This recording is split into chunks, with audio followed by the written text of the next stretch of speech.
Good morning everybody and welcome to Wild Earth this morning. And what a beautiful morning it is again. Very little cloud above us, but there is that band of cloud that we keep seeing every morning. But hopefully it will stay high and we won't get too much in the way of rain during drive. Keep your fingers crossed. My name's Tara. Joining me on camera this morning is Andrew. Back in fun control is Brian, and of course the thumb keeping everything under control. So hopefully you can carry on and join us for quite a while, because we do have some leopard and lion tracks around here. Certainly the lion tracks, they were heading down this way. Apparently it was 2 Styx females and they were coming in from the north. They came up this way, so they've obviously turned around at something and headed back down again. Couldn't find anything here, so I'm just going to have a look, see where they might have gone off, and then we'll start our search. So here's hoping we'll catch up.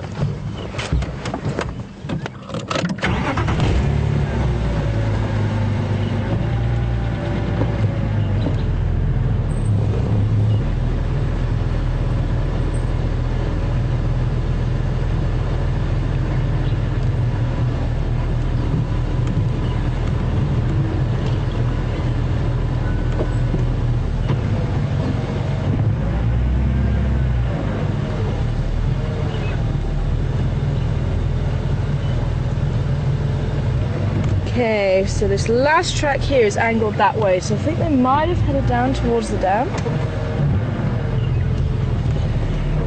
If we can, there's definitely 2 sets of tracks that I've been seeing. Are you able to get that one there? I don't know if it's going to show up too well. Do I need to move a little bit, or we? Ah, there we go. Yeah. So that is. Actually, no, I'm covering it. There we go. I was thinking that doesn't look quite right. I think she scuffed the mark there, but there's a nice one here. So you can see the 3 lobes in the back of the pad there. That's the 3 lobes. So 1, 2, 3, and then we've got the toes, and the toes are quite far from the pad. So that's how you can tell if it's a lion or a leopard. Sometimes there is a bit of a difficult one. There's a bit of crossover when you've got a large leopard, or it could be a sub-adult lion, but their toes are nice and far from the pad. And the size wise, I was just saying to Andrew, if we were on the reserve that I am studying the leopards over in Leidenberg, this could be just that it's just a little bit big, but it could rival the size of the leopards that side. Big D, the measurements are about 110 millimeters, so he is a big cat. So these are probably not too far off that size. So he could rival even the lionesses here in size of paws. He probably clocks in around 85 kilos, something like that.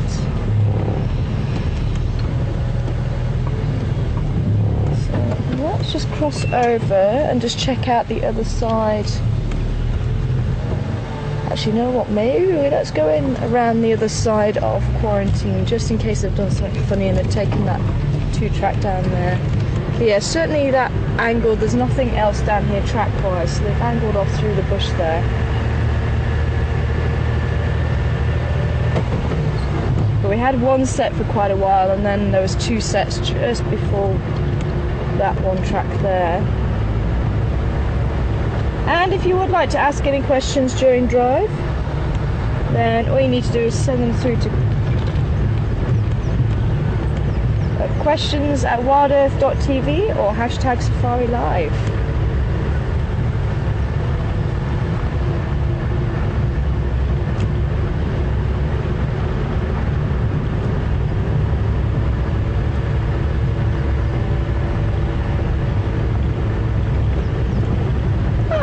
Welcome on board, and apparently this is your first drive, so great to have you with us on this beautiful sunny morning here in South Africa.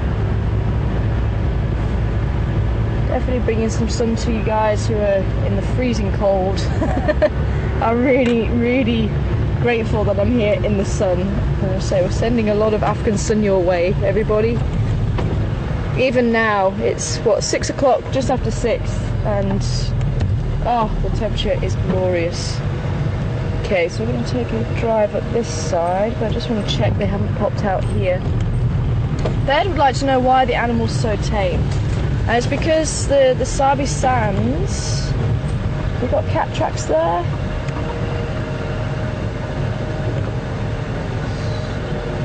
Any good food? I think it's a negative.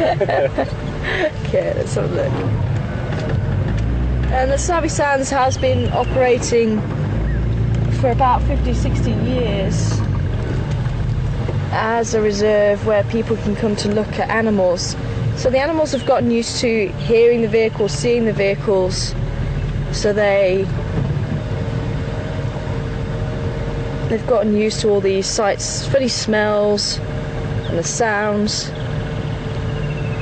So they have got pretty relaxed around the vehicles. Okay, I'm not seeing anything here. Let's check this corner here.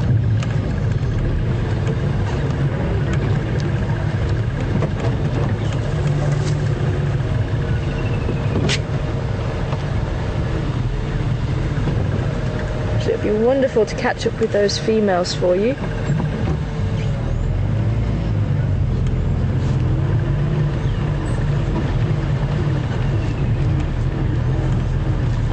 Anne, just watching the branches behind us. Good morning to you, Anne, and welcome on board this morning. Anne would like to know how the camera traps that I use for my research work. So for those of you just joining us or haven't heard too much about what I've been doing the last 3 years, been studying leopards in Leidenburg, which is about 3.5 hours drive from here. And very different terrain to the Sabi Sands. It's very mountainous, and as I say, my leopards, they've been heavily persecuted in that area, so they don't trust humans. And if people wanted to in the area, they could ask for a permit. I'm getting the line tracks here. That's interesting. They've done something funny here with their feet as well, going that way. Okay, so that way it is then, Women's Dip. So yeah, so they're still in an area that's falling outside formerly protected areas like the Sabi Sands. There's no trophy hunting or hunting of any kind here. So I use camera traps to try and follow their movements. Ah, there we go, yeah. Straight down. Yep. What are you? You're cutting through again.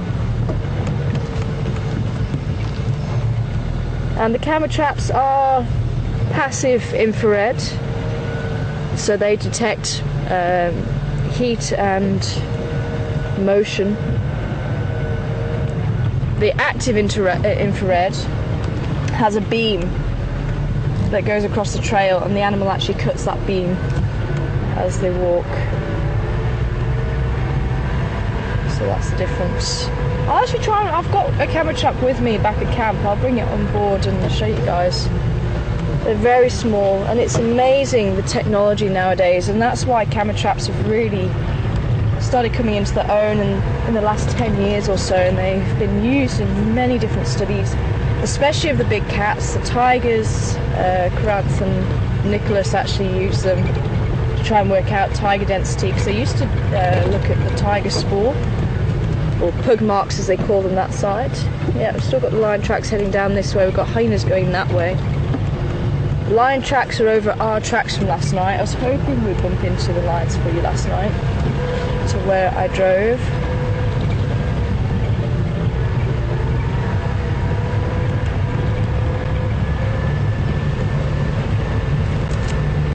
Morning, any stations out and drive?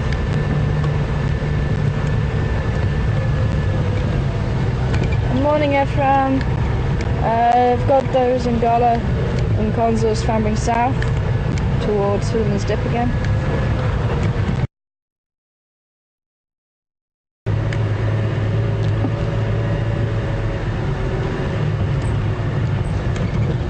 Copy. It looks like the 2 sticks.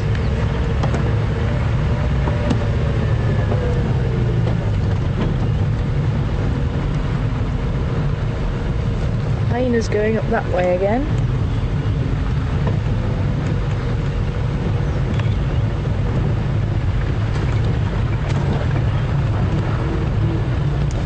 I think the cats are wanting to go off somewhere.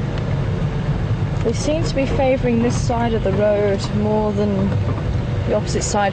But you can see, just like a human, they'll actually use the least amount of energy to walk through an area.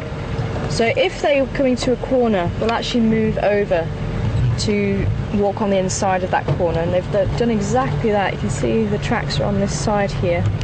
See who's that side? Yeah, there's the other one. So I think we've got the hyenas mixed in with this one going that way. And then she crosses over here because there's a bend in the road going that way. So the other one that is walking down that side is crossing over this side. So depending on where they're wanting to go,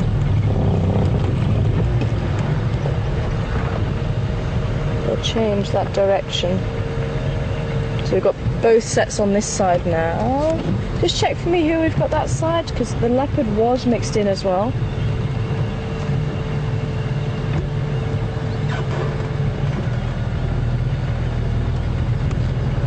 Hi Joanne, welcome on board from Arizona. It's great to hear where you're all from as well. Please send through where you are from. It's great to hear what country you're in, or even just the continent. Arizona. Maybe one day I'll make it that side. Joanne would like to know what my favourite bird is, or group of birds. And I think the bee-eaters are definitely up there. I love the bee-eaters. They've definitely got character, and the fork-tailed drongo, that one, for its character. It's such a cheeky little bird.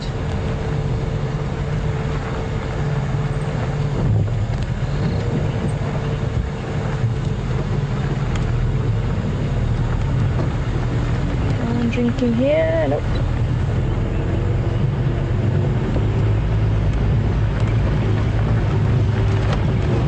I'm very fortunate to have the marine trogon that lives right next to me in camp. Quite often hear it calling during the summertime. Marine trogon is probably one of those birds that is on every birder's list and really wants to see it. And we have quite a lot of them on the reserve where I'm working at. Yeah, still got a track heading south.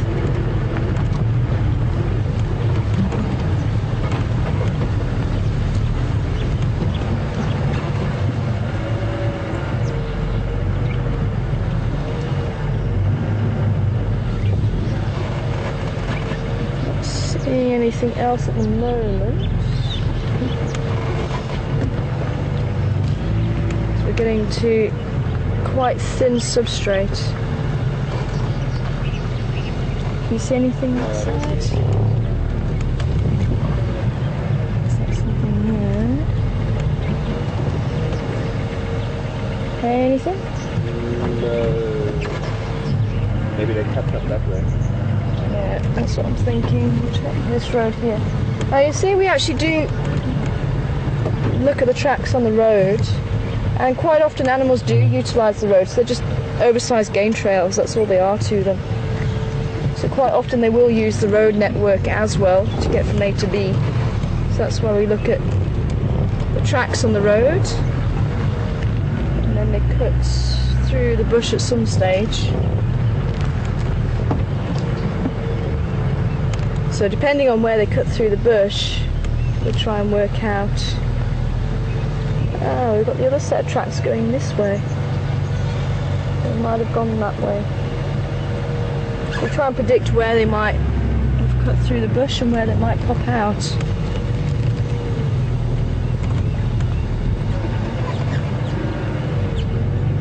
Yeah, they went up and down here. There might have been something in here that they like the look of. Excuse me.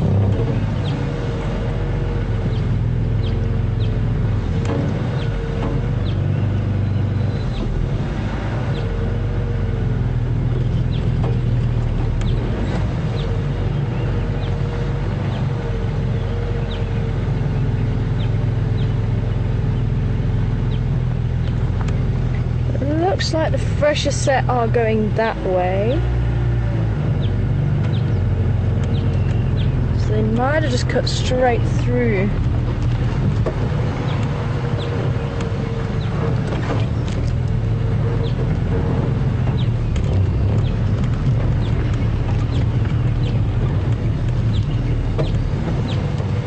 Hi, Cheryl in Illinois. Welcome on board this morning.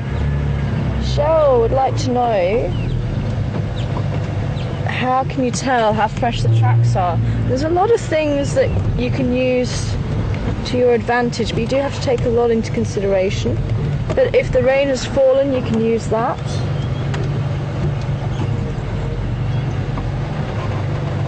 Yeah, I think you're somewhere around this side that they changed their direction.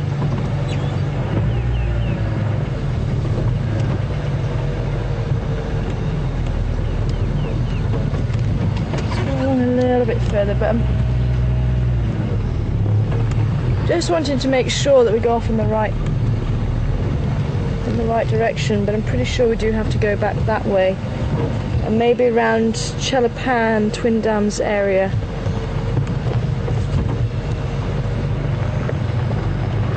But yeah, how do you tell how old a track is? Let's say if you can actually have something like strong winds or rain, it can actually destroy the tracks. But certainly if it's raining, it can give you a time frame to work with. So if you've got tracks that are over the top of rain and you know roughly when the rain finished, then that can help you. If you've got rain inside the track, then you know it was before the rain. But if you've got heavy rain, then you've got a problem. Still got both directions here, and depending on how much the track has degraded can help to give you an estimate of time. If the lines are crisp,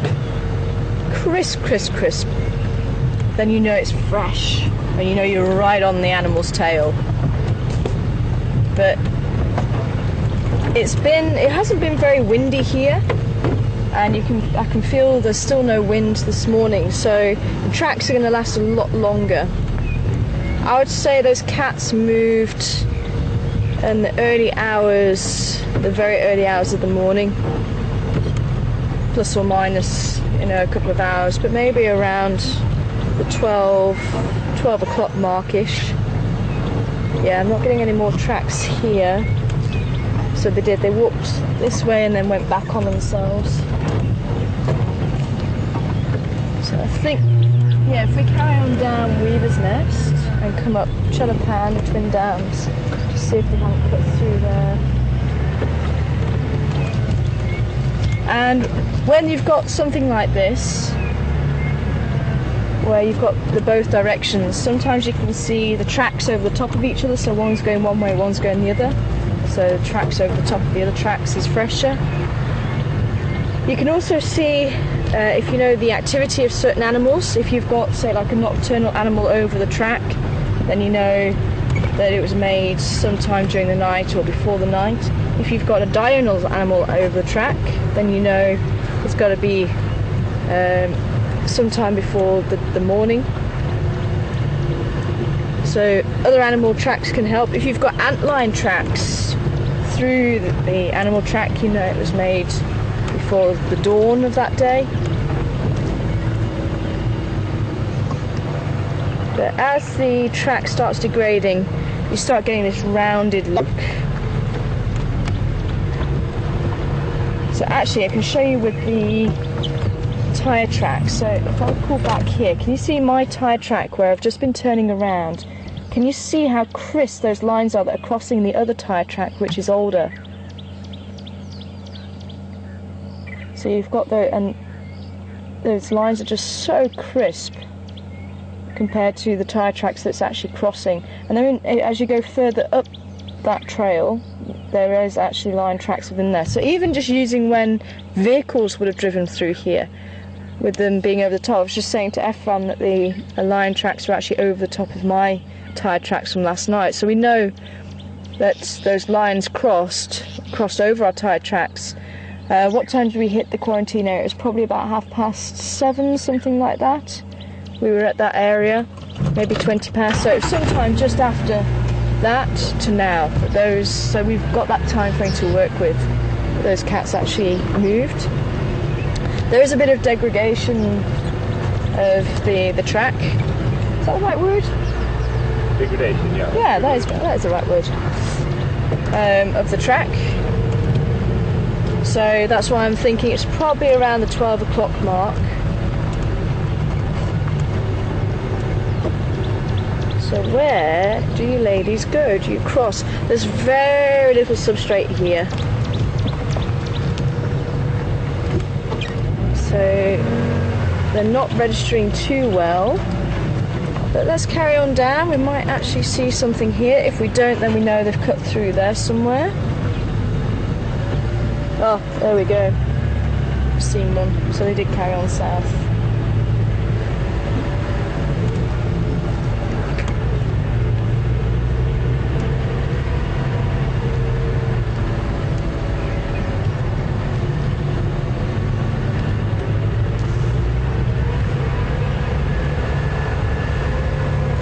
There we go. Yeah. Walking straight down the road. Hi, Leanne from Florida. Good to hear from you. And I hope it's just as sunny there. The Sunshine State, I think the Florida is known as, isn't it? There we go, yeah.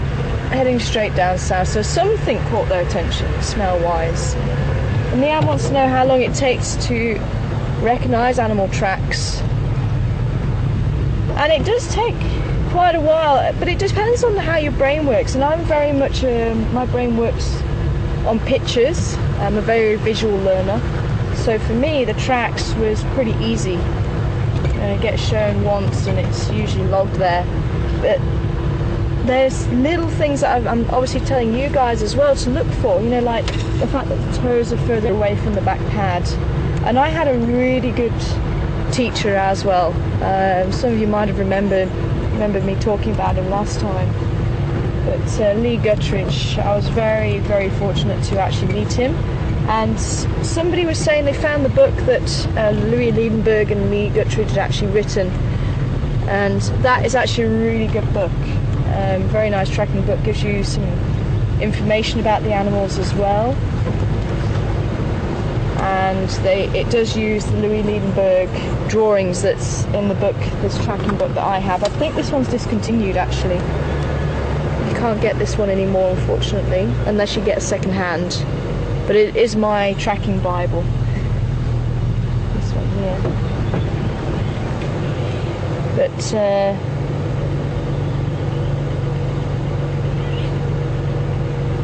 we go. So Louis Liebenberg, there you go. But it's just practice. It is literally just practice. Studying the tracks from the book is all fair and well, but they don't always register in the sand like they show in the book. You just check for me there. I think those tracks have disappeared. Disappeared. Can you see them? No. No. Over here. I've got hyenas going that way. Yeah, I thought we were losing them. Just check, because sometimes they can walk off and walk back on again.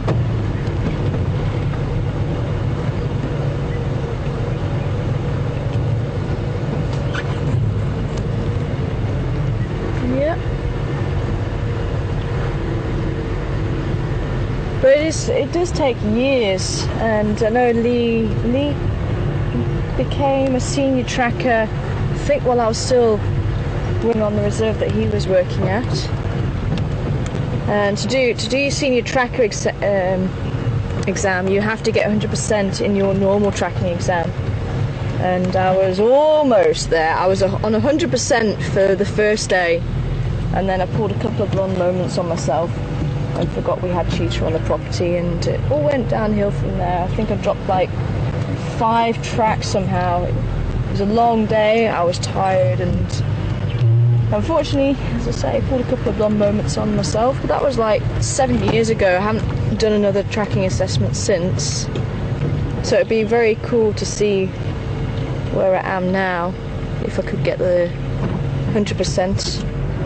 And then you go on to your senior tracker, then you go on to forget what the next level up is, but then you get Master Tracker, and I think there's only something like 2 in the country or something.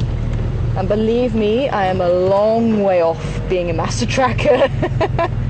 Okay, I'm getting one track going that way.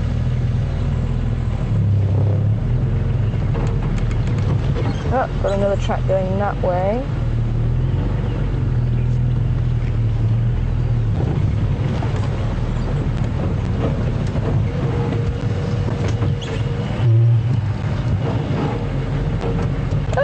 Welcome on board, Sinead, and all the way from New Zealand. So I hope you're enjoying a sunny afternoon in New Zealand. That's one place I still haven't been to. Maybe one day I'll get that side, but Sinead's coming over to be a guide. That's fantastic. And I'm sure you won't regret the decision. But I do warn you, it is hard work as well.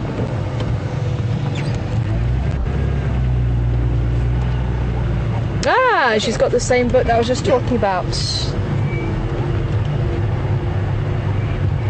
Yeah, I've actually been very fortunate with who I've met. The guiding circle is quite small, but still, I was very fortunate to be trained by Lee when I was on the reserve, and spent a lot of time with him. And as I say, picked up some of the skills from Lee.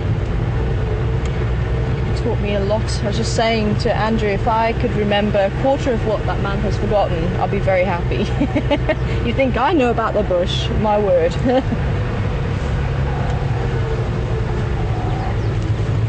And meeting Arjun Lowe as well. He's actually one of the Master Trackers, and what he can see, you're absolutely incredible. Okay, there is my last tracks of the lion. Yes. Still walking down the centre of the road, so what did you kitty cats do?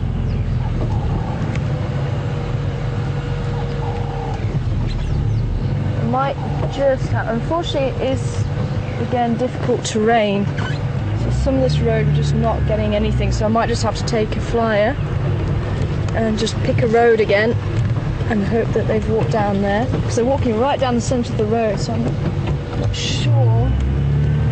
Might have just gone straight over the crossing.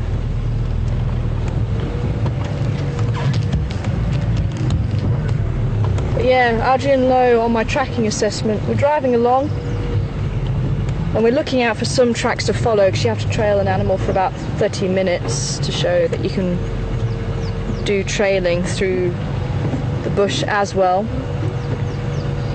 And we've been driving around for most of the morning, couldn't find any tracks. And all of a sudden, when we're driving about 30 k's, you know, normal, there we go. Straight off through there. Let's try Treehouse Down. Although, that could also be her going off, checking something out, and they did do a turn on themselves. So it could actually still be that they, because I thought they might have been from last night, but thinking about it, it's over our tyre tracks. So they might have crossed back on themselves. They could be in this block here somewhere. Let's try Chelapan.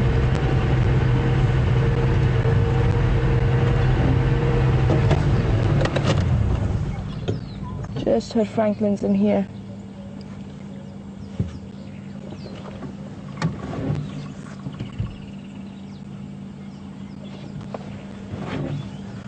Okay, let's go down towards Chelapan. Maybe they'll buy some water. I did just hear Franklin. I'll keep my ear listening out for any signs. But there was movement there from the Franklin. But yeah, so we're driving along, and then all of a sudden he says, "Stop, go and have a look down there." So me and this other girl who was on the assessment get out, and we're having a look, and we're like, he doesn't want us to follow the Impala, does he? That was all we could see. So we're like, what on earth is he seeing? It was only a small patch of sand, about this big. Okay, he wants us to follow the Impala. So we say, well, why do you really want us to follow Impala? He said, nope, there's something else there. So we looked closer, and it was actually an aardvark. There was an aardvark mixed in with the Impala, and all you could see were the two toes. And he saw that at at 30 k's an hour. I was like, wow. Believe me, wow. That was incredible. So we actually did do the training of the aardvark. Really, it was really good fun. Difficult, very difficult, but because it's a difficult animal and difficult terrain, he still adjusts the assessment. It was you can get level 1, 2 or 3 on the training. So we did pass, which was very cool. So it tests all your abilities.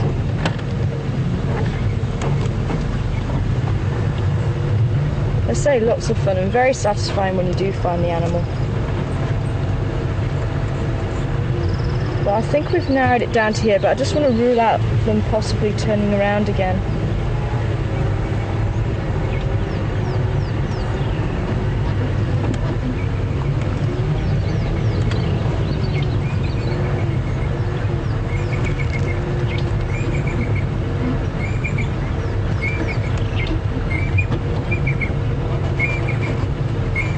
Hi, Carol Ann and Joe, asking about the PhD that I'm currently doing. Carol Ann would like to know what it's going to be in, and I'm about halfway through, and it's there we go. See, I'm too busy looking at the ground now. It's actually very bad, but it is difficult tracking from a vehicle. It's better on foot. Nicely spotted. Go. But yeah, it's all about the leopards in Leidenburg, and leopards aren't supposed to like open habitat, but my leopards are utilising the mountains where there's very short grass a lot, probably just as much as the savanna valleys, and there's not much documented about them being or using those particular habitats. So it's all about the ecology and the conservation of the leopards that side, working out the density of the leopards and how attitudes might have changed over the years, if they have changed, all of that sort of thing. And I've got about 2.5 years worth of data so far, and I've got another year to gather the data, so that we've got 3 years so we can compare the different years as well. And it's, as I say, using camera traps mostly and spore recognition. Go ahead.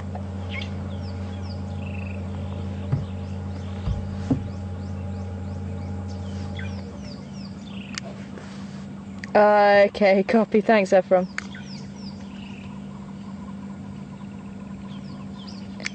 Yeah, they did something on Weaver's Nest, but I think it was early last night. Oh, okay. Well, it sounds like our trail is coming to an end. So it looks like they did go into this block, but they might have popped out by Chelapan, because someone's saying they're just picking up their tracks south of Gary, Maine. So I think the ladies did leave last night, unfortunately. Oh, that's a shame. We really thought we might have had some luck in here. But never mind. We do have a giraffe to keep us company. And it is normal to see giraffe on their own. You can find giraffe on their own, and I think, actually, I wonder if this is the male that's limping. It looks like it. Looks a little bit stiff. But one thing you've got to remember is animals are very robust.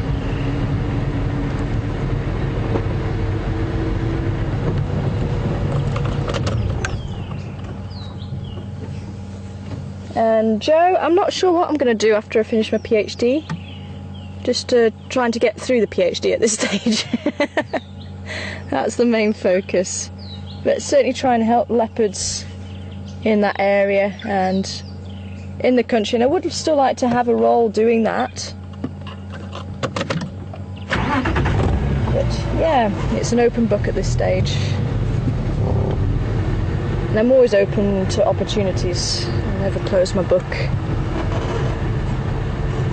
Dara! Oh, are you going to come and drink, my boy? Hello, beautiful. Welcome on board, Dara. Dara wanting to know what animals could attack a giraffe. It'd be very cool if we get to see this boy drinking. You don't see it very often because they do feel very vulnerable, and that is when predators can attack giraffes, when they put their head down to drink, because the head is at ground level, so those big eyes that they've got such an incredible eyesight, and obviously that height, you're looking about 4 or 5 meters off the ground, just gives them that ability to see anything sneaking up on them quite often, so they don't tend to get snuck up on too well. But when they're down drinking, that's when they're vulnerable and they can't see very far, and it's very easy for a lion to come in, grab the neck and keep the head down. And lions are one of the main predators of giraffe, and especially in the Kruger, the lions have actually worked out if it's raining, if they force giraffe onto the roads, they'll actually slip, and they just as easy to catch when they slip on those roads than if they're drinking at the water holes and pans like this. Especially this, there could be a lion lurking in the bush. So if I was this giraffe, I probably wouldn't drink here, but depends on what he's experienced as well, but it looks like he is a little bit more sensible. I tend to go for quite open pans.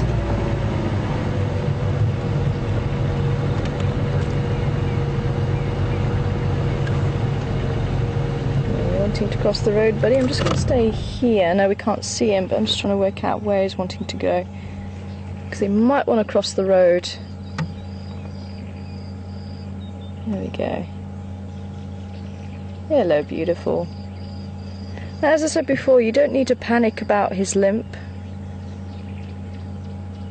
He looks like he is coping with it, and sometimes if we interfere, it can cause more stress to the animal. If there was a vet that was to come in and dart him, that would actually put the animal under a lot of stress, and there's nothing to say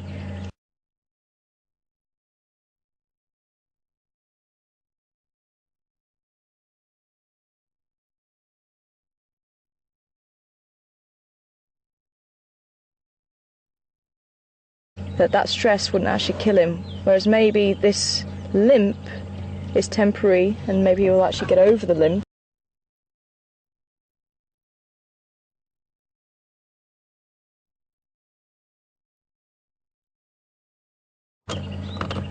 And he would actually do it in his own time, and it doesn't need to stress him out. And that's something we've always got to think about, because sometimes we press on the animal. Morning stations, Wandlamiti, close to Chelapan.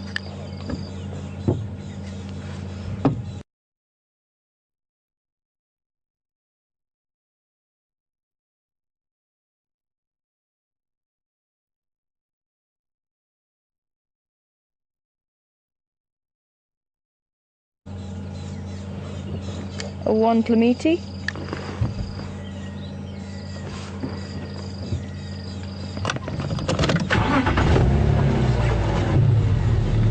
Yeah, you often find bulls on that social sometimes. You can see the ever-present oxpeckers on him.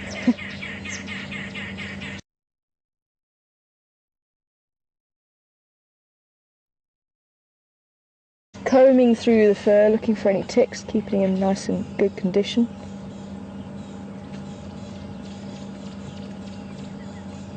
Now, the large spots on his coat are supposed to contain a lot more blood vessels than the light regulation going on under those spots. And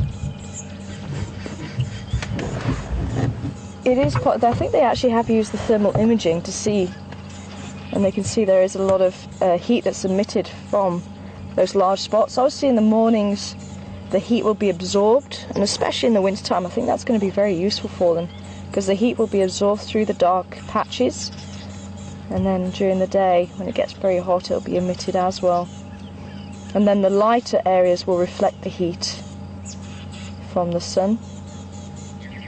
But it is possible that the male giraffes get dark or darker than the females to show how fit they are, because maybe it shows that they can actually cope with a lot of heat.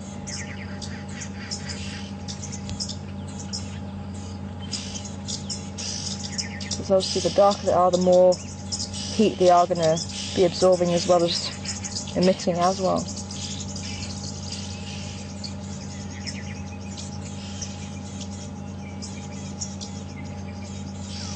The oxpeckers there calling.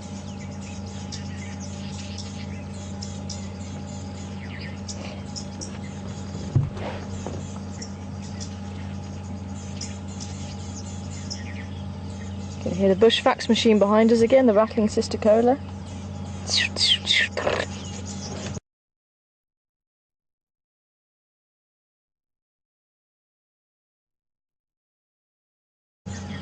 And you can hear the box of matches rattling from the oxpeckers in front of us.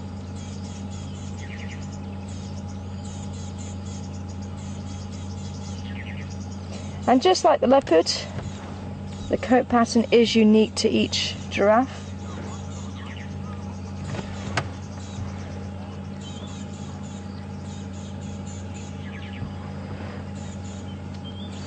Hi, Sherry in Ohio.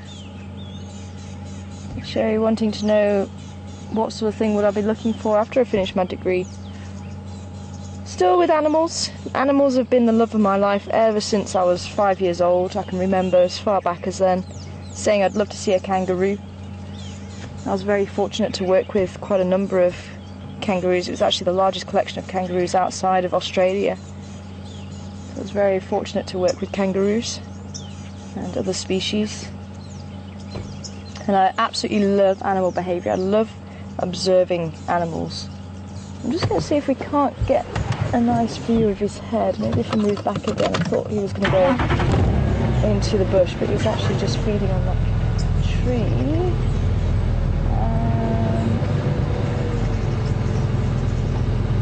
It looks like a weeping wildebeest that he's actually feeding on. There you go. Oh, I need to go forward a little bit, I think.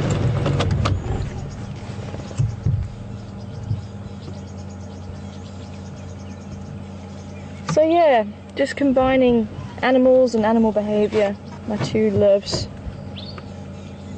But as I say, I'm really not sure. But I'm sure something will turn up at some stage. It always seems to. I'm very lucky. I mean, I work hard to get to where I am, but then I'm very lucky that opportunities do come my way as well. So, but as I say, I'm just trying to focus on getting the PhD done at this stage and getting the research out there, because there's a lot of research that does go on, but it doesn't really get published. It doesn't get put out into the academic world and to the rest of the world. And we're really trying to get, or we are aiming to try and get a more accurate estimation of leopards across South Africa and even Africa, because no one knows how many there are. There's been a couple of guesstimates using models, but models and what's actually on the ground are two totally different things.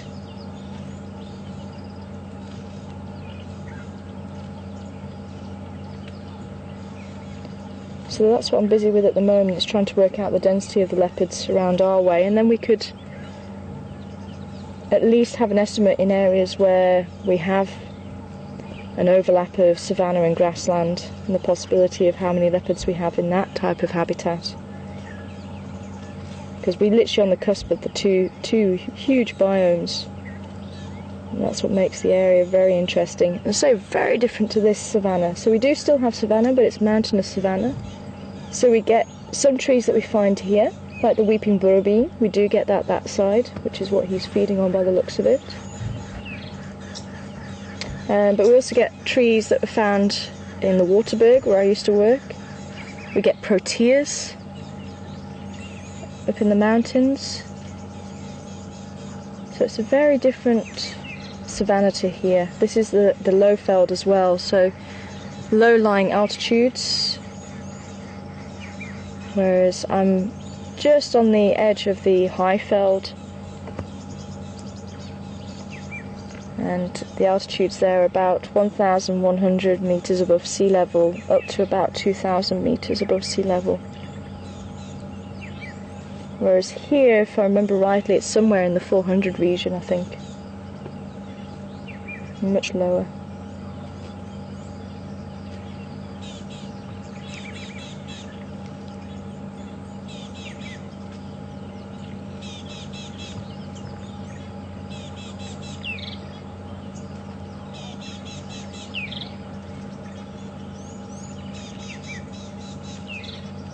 Was that Jewel? Jewel? Or was that Joel? Joel. Joel. I think so. Was that Joel or Jewel?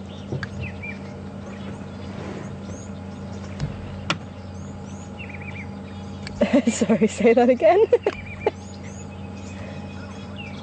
Oh, Bill! Oh, Bill Nye. Sorry, Bill. Oh dear. I think I need to put my ears on this morning. But welcome, Bill from New Jersey. Bill wants to know, do giraffes lie down to sleep? Or do they stay standing? They can stand to sleep, but the pressure is extremely large in a giraffe's body, and that's one of the reasons why it can't put its head down too long. It does have several adaptations to allow them to put the head down, but they can't leave the head down, and you'll see when they're drinking, they'll put the head down and then bring it back up again after about maybe 3 or 4 minutes, something like that. They can't keep it down, so they can't actually lie down.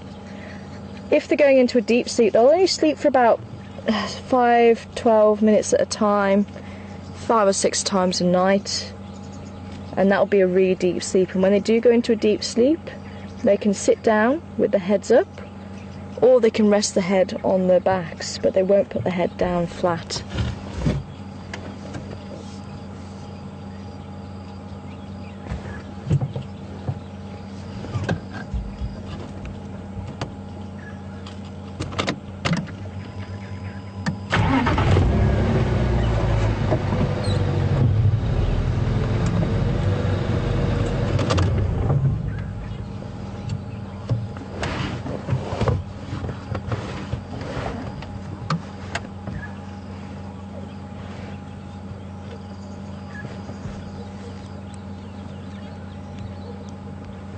Hi, Valerie in Pennsylvania. Valerie wanting to know how long do the chemicals last in the leaves once the animal has been feeding on them. So for those of you who are not aware, some of the trees do actually increase chemical levels, especially tannins. Tannins are very bitter, and they actually start increasing the tannin levels in their leaves when they're being browsed to make them very bitter. And it goes as far as the giraffes, and this will happen in a lot of the acacias. The giraffes will actually walk upwind, so going into the wind when they're feeding, because some of these trees are actually able to produce these tannins, and they'll actually send a chemical downwind, which other trees pick up as a warning that they're being fed on, and they'll start increasing those tannins even before the animals have got there to start feeding on them. So the giraffes actually walk upwind so they can get to trees that the chemical hasn't reached yet. And I think we found something that suggested it lasts for about half an hour to an hour, and then the levels decrease again. So I do remember someone asking that a little while ago. But it might be worth someone trying to check that out again and just make sure that I have remembered it right. But I think it was about 30 minutes an hour or so, something like that. But there's got to be a playoff, and I'm not sure what that playoff is, because as Valerie points out, why don't the leaves contain that chemical all the time? So there must be a playoff. There must be a reason to not have the tannins in those leaves, but I'm not sure what that actually is. You can see that purple tongue contains a lot of melanin, and that's supposed to stop the giraffe from actually getting sunburn on his tongue.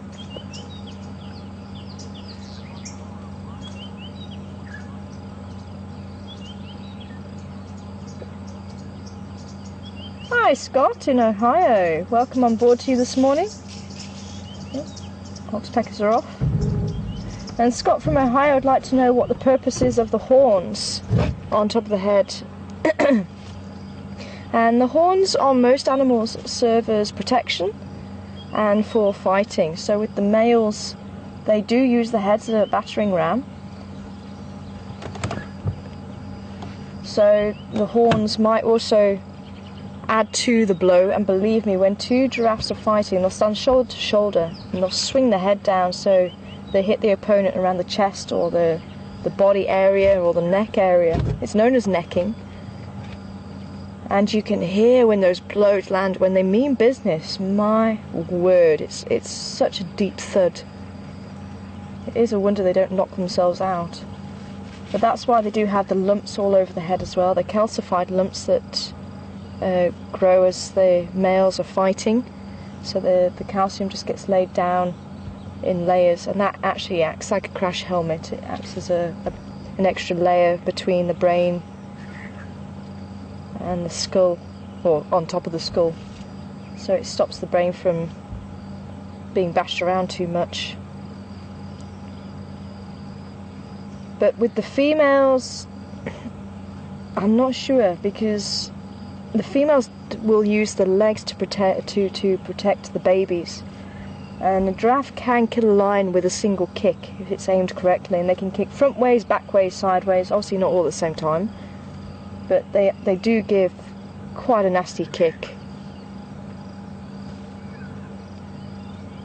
But it could just be one of those things. It's maybe they did have a use at some stage and now they don't.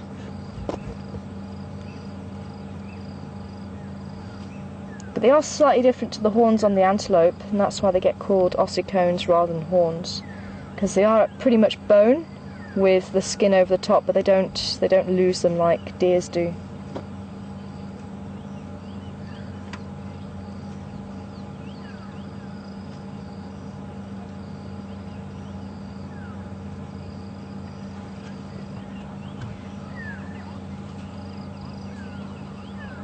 Hi, Kathy. Kathy in New York. Welcome on board, Kathy. Kathy would like to know if the giraffe markings are the same on both sides, and they're not. Oh, Cassie. Sorry, Cassie.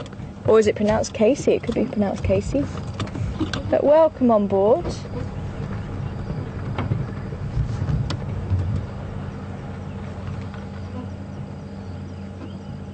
I'm trying to wheel the vehicle on without having to turn it on. But yeah, any animal that has markings on its body, both sides are different. And that's why with the camera trap pictures that I collect, I have to have the left and the right side of the leopard, the front and the back. And there is the potential to ID any animal where they've got the markings. So even the kudus, the nyalas, the civets, the genets, servals, anything that has the coat patterns, you can ID them, but you do need both sides because they are different on both sides. You can see the top of the ossicones have lost the fur, and that's a nice way of trying to ID a male and a female, because with the males fighting, the fur does wear off, whereas the females tend to have the fur on top of the horns, and it's much thicker. But I have seen the odd bald female. She must have been scratching on the trees or something. So it's not a foolproof way, but it does help. If you put a lot of the things together, so the lumps on the head, the lack of fur on top of the ossicones, that can help to point you in the right direction of it's a male or female. And because the head is involved in fighting, those ossicones are usually quite short and fat, whereas on the female they're long and thin, because they don't need to be robust, whereas on the males it does, because of the fighting. But look how long that tongue is. It's about 40 centimetres, almost like a foot long. You can see it helps him. He can put his head right back and still reach those leaves. Look at this. There you go. Using that tongue to pick off individual leaves, and that's how they can get in amongst all the thorns of trees. And those bristles on his face are going to help detect if there is any branches or thorns that could hurt him. And you can see his lips are very mobile as well. He can move his lips around the branch. He can also wrap the tongue around the branch and pull off the leaves. He can strip the leaves. He can clamp his teeth on the branch and strip the leaves that way. There's a lot of different ways they can collect the food. Welcome, Ashley from Alabama. Welcome on board. How tall can a giraffe get? Well, this is a male, so the males do tend to get taller than females. I think the tallest on record is about 6 meters, but in the wild they average about 5. Females just over 4 meters.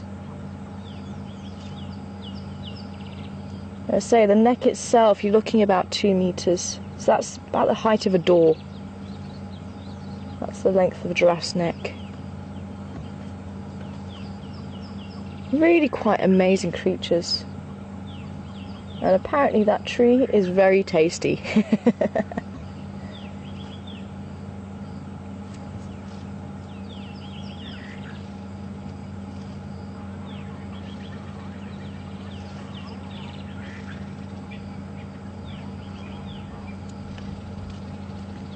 Hi Chris from North Carolina, welcome on board this morning. And I'm really hoping this giraffe will actually turn around so you can see its neck. You're going to come out and show us. Chris from North Carolina wants to know how long it takes for the food to reach the belly. And not very long, a matter of seconds, but what's really fascinating is watching the food come up from the belly. I know it sounds gross, but it's about a tennis ball size. And because they are a ruminant, they're the largest ruminant on the planet. That means that they have a 4-chamber stomach. They chew the cud just like your cows and sheep do. So what he's doing is gathering the food, and then over the course of the day he'll find somewhere nice to rest, maybe a bit of a snooze, and he'll regurgitate the food and just chew it around, make it really nice and mushy. But you can see that food coming up from the belly. I think there's another gap just a bit further on. Let's just see if we can see him a little bit better again for you.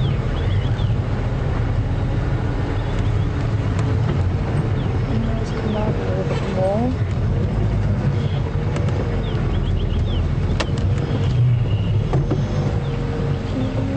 Can you see anything there? There's a bit of a tree in the way, I think.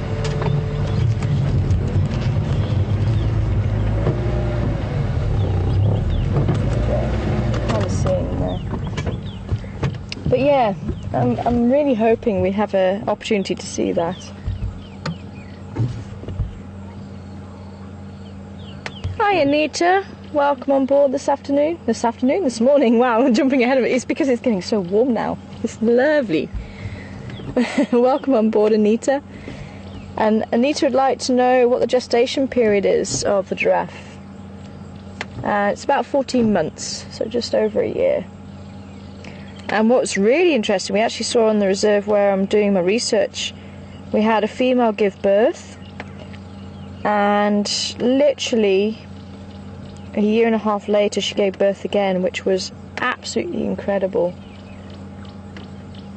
And apparently it is possible for, as soon as the females give birth, they can mate again within the month, which I didn't realise. But I suppose it does stand to reason, because the young can stay with the mother for about a year and a half. They can still be drinking milk up until that stage. They'll supplement the diet with it.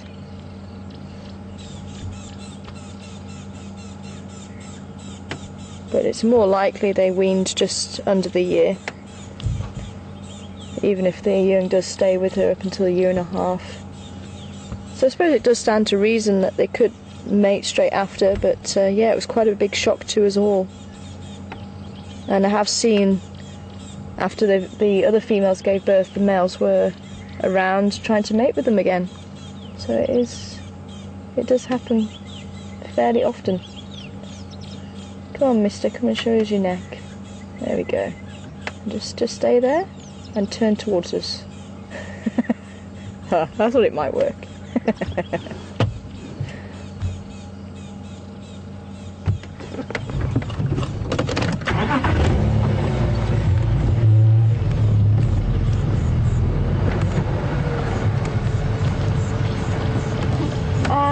Ashley, another Ashley, would like to know what the average lifespan of a giraffe is. And in the wild, you're looking about around 24, maybe 26. The oldest on record in the wild is about 28.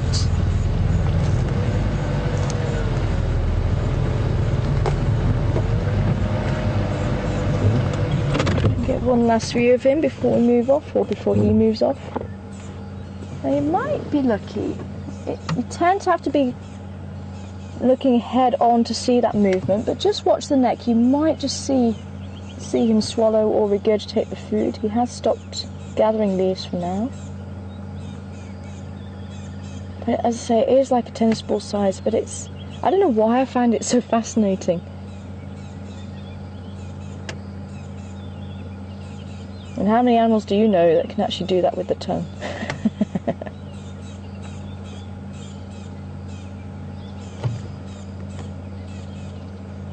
But it's literally a couple of seconds and it's up.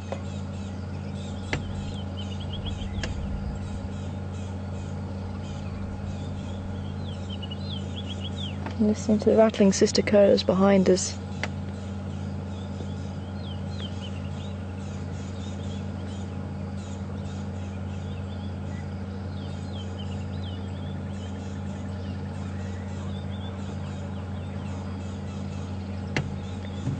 Hi Holly, welcome on board this morning, and Holly would like to know what giraffe dung looks like. I've been looking out for some.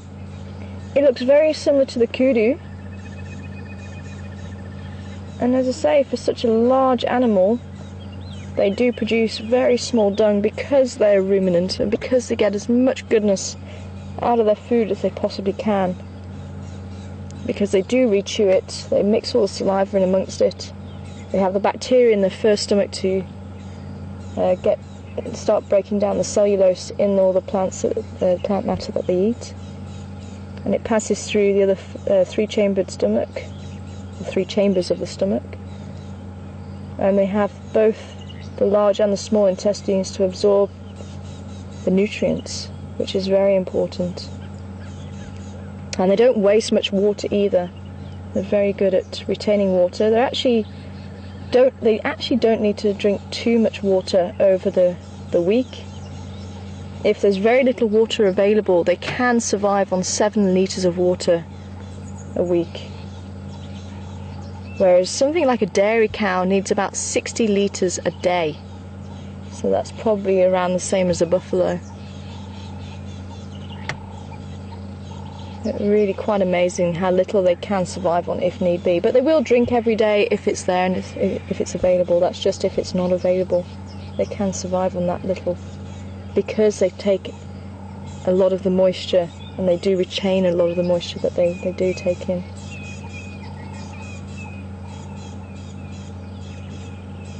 Oh, but it's been lovely actually spending so much time with him. Go on, mister, you're going to show us what your neck can do.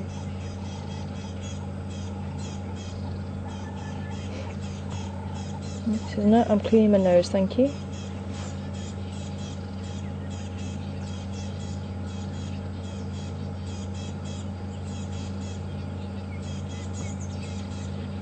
Yep, he's going to carry on feeding.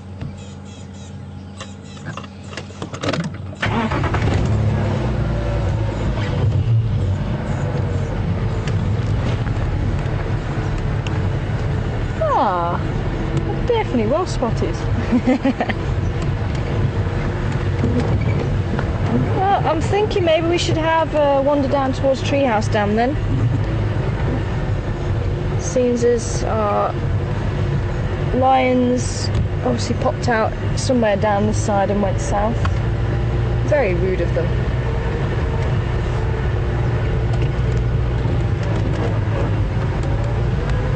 But there's obviously leopards around here as well, elephants to find, and anything else that crosses our path. This is Africa, anything is possible. You never know, even cheetah. Cheetah would still be nice to see. A wild dog. Oh, there we go, yeah. Seeing some of the tracks here. They did pop out from here Yeah, and they cross there. Thank you, girls. Thank you so much.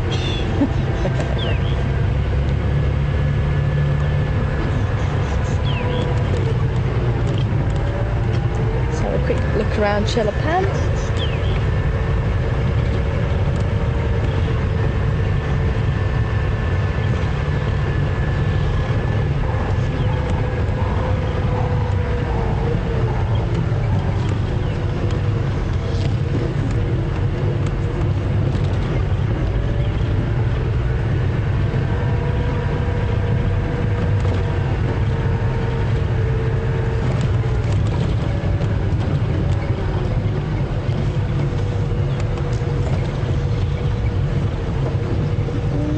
Movement around here as yet.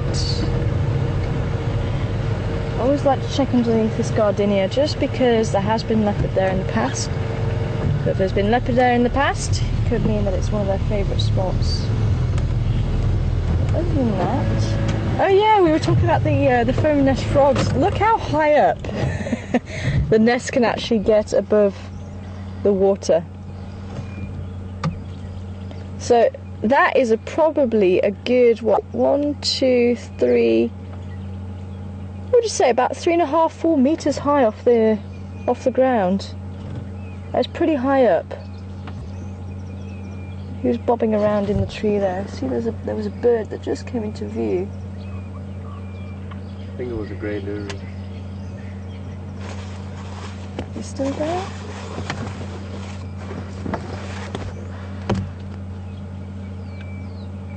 Oh no, hornbill. Ah, there we go, hornbill. Hornbill was bobbing around. Southern yellow-billed hornbill.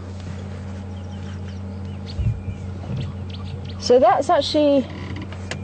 those are the nests of a frog. The foam nest frog, I think it's also known as the grey tree frog. And when the male and female are mating, and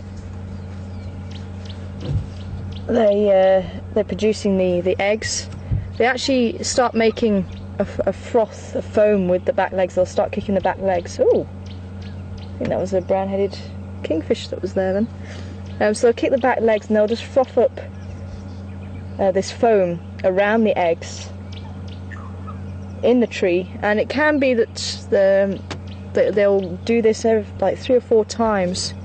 So the female will actually go down to the water and collect moisture again and go back up. And I say they can do that 3 or 4 times during the mating process and build these large white nests. And what happens is the eggs, inside those eggs, the tadpoles will develop, and that foam protects them from drying out from the sun and protects them from predators as well, because it makes this crusty layer. So you don't tend to find that hornbills and other birds eat them. I've not seen any birds attacking the nests, but they're always situated, or quite often situated, over water. I have seen 1 or 2 nests that there must have been a pool or something that was there, and it shrank over a few days because the water evaporated. But you quite often find them over the water, and as the tadpoles develop, they start getting heavier and heavier and heavier, and eventually they get too heavy for the foam to hold, and they plop into the water below. Ingenious. Yeah, it was a brown-headed kingfisher. Are you able to get him? He's just sitting on a small, because we've been seeing a lot of the woodlands kingfisher, but not the brown-headed kingfisher. Yeah, there he is. Also that red bill, but you can see a lot of brown on him. But if you were to turn his body, you'd see just a flash of blue. Not like the woodlands kingfisher, that's electric blue pretty much all over. But he has a flash of blue.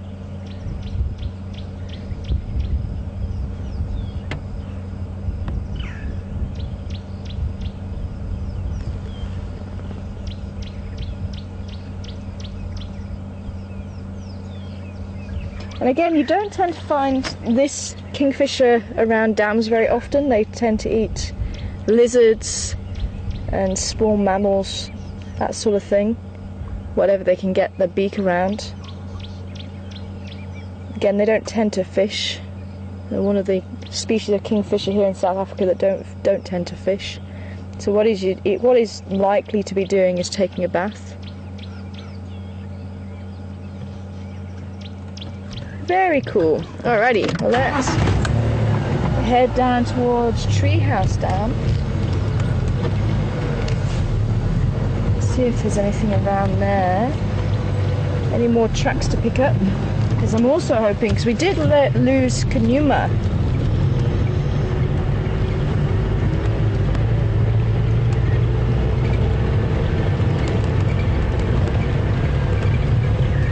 So we did lose Djuma. For those of you who weren't able to join us, we found Djuma lying next to the pan just opposite where we had the giraffe now, and he went directly south. So I'm hoping if we do a bit of a trek around this area, maybe we'll pick him up again as well, which was very cool. And he was very relaxed around the vehicle. It was very, very chuffed to see him so relaxed, and he was rolling over like a domestic house cat does, and turn his head over and showing his belly off. Very relaxed. And Lee, welcome on board, Lee, from Arkansas. It'll always be Arkansas to me, unfortunately, because that's how I used to pronounce it, because I didn't know any better.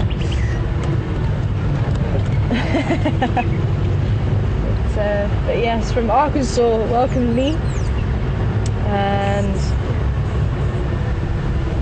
just looking through here, because you never know, he might still be here.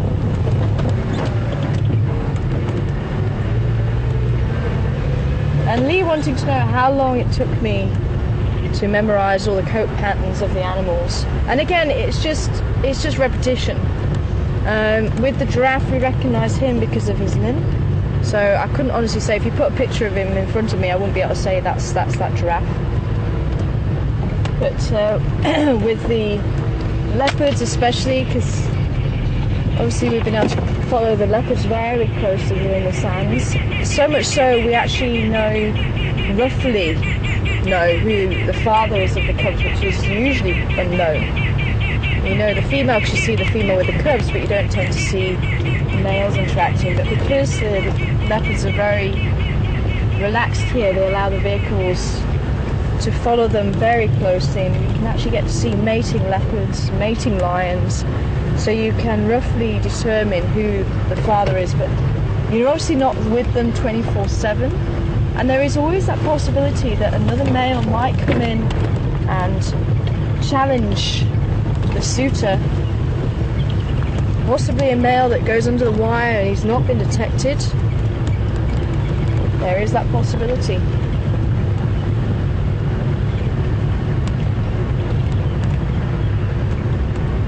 As I say, it's just through repetition, and I do have citizen scientists who help me ID the leopards that I'm researching. So I give them the ID kits that I've been putting together, so every time I get a positive match, then that goes onto the ID kit. So we have very comprehensive ID kits of the leopards in the area where I'm studying them.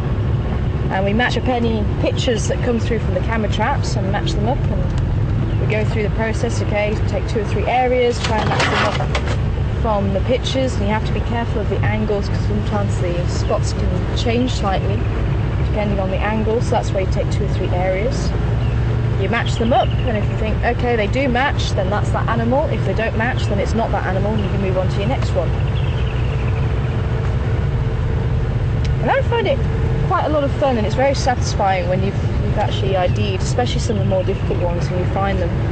And sometimes the difficult ones will remain unknown until I can get the ID kits up even more, get them even more comprehensive, especially for the animals we don't see very often. And then I go back through the old ones, and it's almost like a eureka moment. It's like, that's who you are, I've been wondering. And then you start piecing the puzzle together again. Fascinating.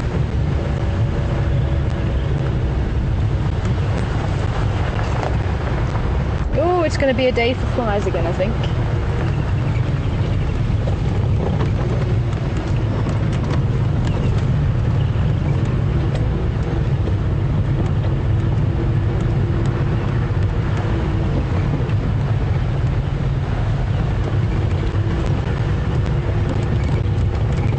So if I was to see other leopards around here, I do have a little cheat sheet that I made for myself when I first started, just to try and learn, because there's so many cats' faces to learn when you first arrive. So I still have a little cheat sheet with me, just to refresh my memory. But Karula, you don't need a cheat sheet. Karula is so distinctive. She has wow across her head, literally W-O-W in the lines of just between her eyes, and she looks straight at you. You can see that wow straight away, and she really is, she deserves to have wow across her face. She's such an amazing cat. And then learning the spot patterns for the males. A lot of the viewers, Ellen and Rosie, have been sending me pictures through so that I can have a look at their faces. But Djuma was definitely, I think, the viewers helping me out last night, because I've not had a good look at him before. But he definitely has the eyes of his father. It's amazing, those beautiful piercing blue eyes.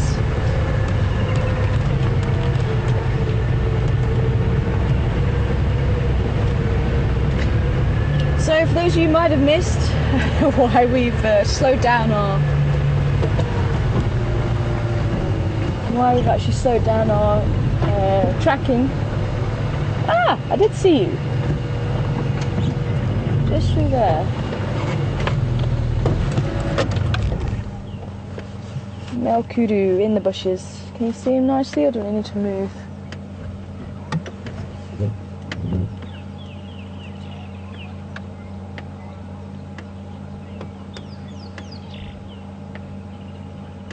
Oh, thanks, Leslie. Thank you very much for your comments. I'm glad you're enjoying the drive. There we go. Hiding away in the bush there, but you can see, and this is very typical of kudu and other bush antelope. If they've been seen by something, they freeze, so that you don't see them move, and they're more likely to be overlooked by predators. You can see he's keeping very still. Now if I was to walk up to him, he would then have to decide, does he fight or does he flight? Does he run? And what often happens is, if they're very, very still, and even the francolins will do it, the amount of times francolins will give you a heart attack, because the animal will wait right up until the last second, until you're almost on top of them, and then they'll bolt if they're not going to fight, and generally they will bolt. And it's that split second reaction of, oh, what was that? And it's called a startle response. And they just wait until you get right on top of them, and it's that moment where you do just take a step back, and that's what they rely on with the predator. And it could mean the difference between life and death for them, because if they've got even a second start on the predator, they've just got that head start. But you can see he's realised that we're not a threat, and he's started moving now, and he possibly will go back to feeding, or he might just start walking away.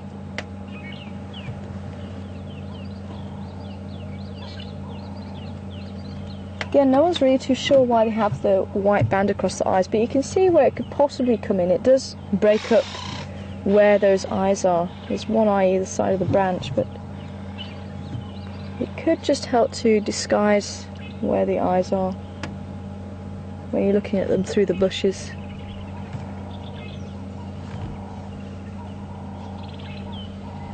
You can see also a very dark tongue, so there'll be a lot of melanin in it, just like the giraffe. And this is why I also think, because they're browsers and they'll be eating acacias, I do wonder, I mean, that they do say, or the theory goes, that especially with the giraffe, it's to stop them getting sunburned, because the melanin acts as a protective substance.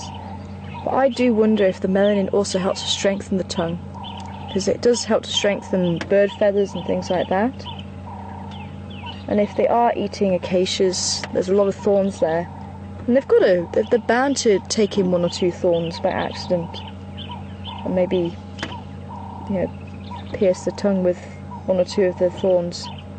But maybe with that amount of melanin in the tongue, it doesn't damage it as much as what it would if they didn't have it. That's my take on it anyway.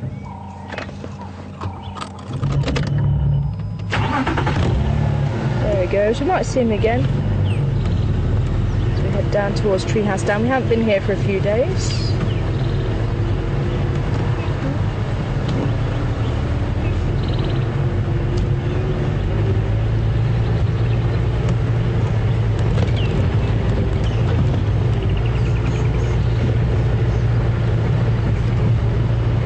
Hi, Donna.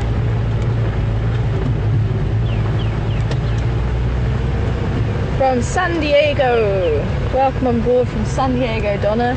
Good to hear from you again. And Donna... Oh, Donna Ree. Oh, sorry, Donna Ree.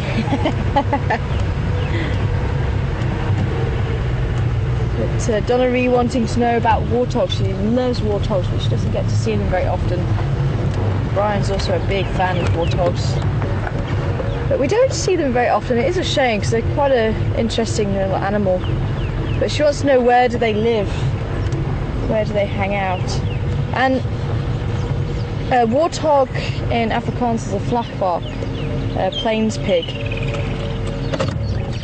And they do tend to live out on the open plains and in grassy areas.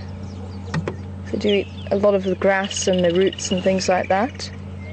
So we are in the right areas to see them, but they're just a little bit skittish around here. I remember actually the termite hat mound just behind us, we actually found Mishu hunting a family of warthogs, and it was the funniest thing, because we saw him from his side, so because I didn't want to disturb what was going on up ahead, so I stayed behind him, and he ran straight into the middle of the sounder. That it was the female with, I think there was like 4, maybe 5 piglets,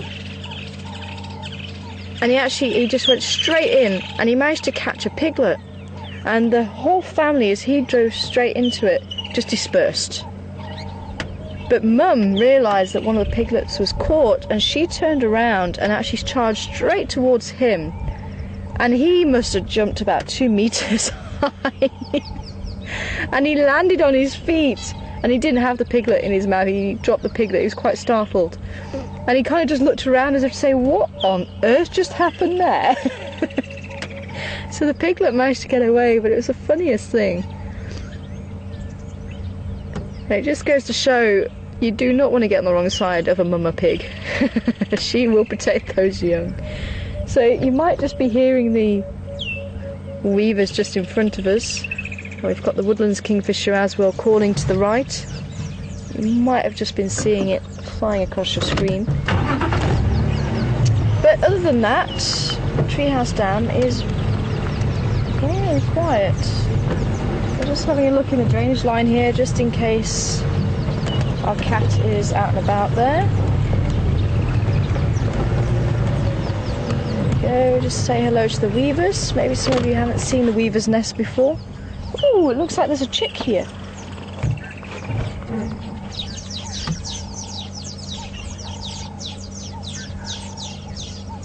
Oh, it's a male. It is a male that's losing his breeding plumage. And there is another male at the top there. Hi, Bonnie. Welcome on board this morning. Bonnie wanting to know what type of fruit trees we have here. We have quite a number of different fruit trees. So these are southern masked weavers. You see, actually there's a female just to the right of the nest and a male to the left of the nest. Those males have that beautiful yellow, bright yellow plumage and the black face, which really shows up nicely. You can hear actually there's a few chicks in these nests still. It takes them about a day and a half to build these nests, and it is amazing to watch. There's a female just going inside there. The male doesn't have any hand in rearing the young, it's all the female.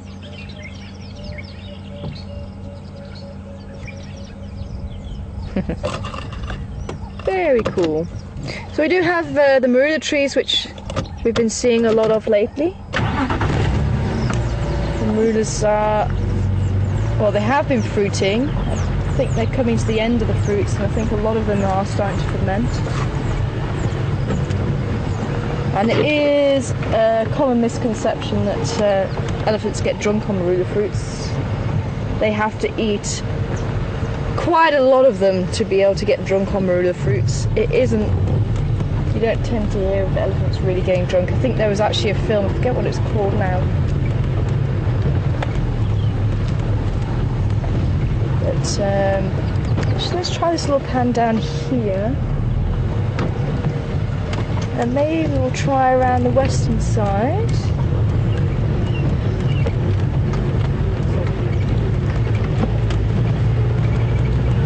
Maybe we'll go and try and see if that hyena den is active as well. So there's a lot of hyena tracks heading up that way.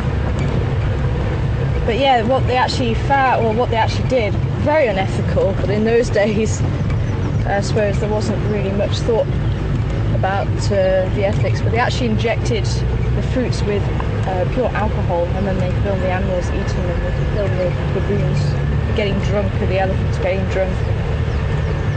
It's a bit like People Like Us, or I can't quite remember. So I'm sure somebody out there will know which film I'm talking about. It used to come up quite a lot on drives. That gave the impression that the animals got drunk on the fruits. We also have sour plums, and if you've ever had the sour worms, hello little one. Okay. Oh, there he goes. Oh. There's virtual starling there.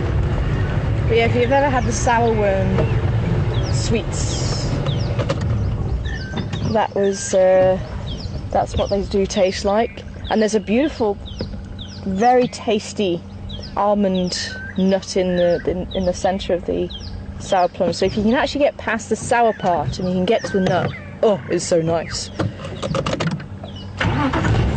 We don't tend to have the stem fruit around here, but stem fruit is also very tasty, makes some very nice jam.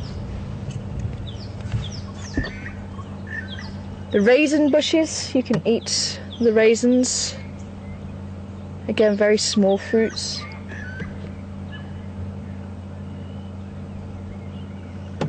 So there are quite a number of fruit trees around.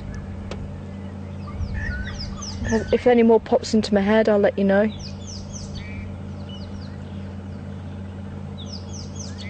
And we have the impala rams. I'm wondering where the third one is. There's been 3 hanging out around here.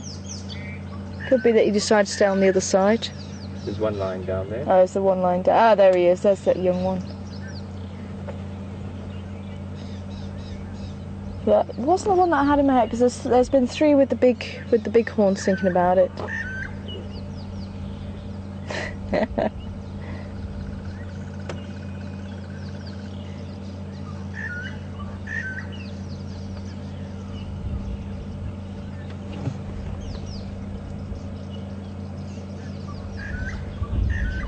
See the oxpecker. Possibly looking for ticks inside the inner ear. Obviously it's going to be nice and moist and warm, but they'll also eat earwax. They'll eat the mucus from the nose, blood. It's not a very nice diet, I must admit. But they've taken that role in life, and there's a lot of animals around, so they won't starve, that's for sure.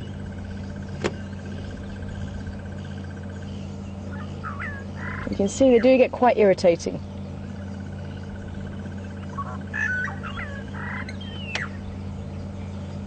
You hear the birchall starling just behind me calling.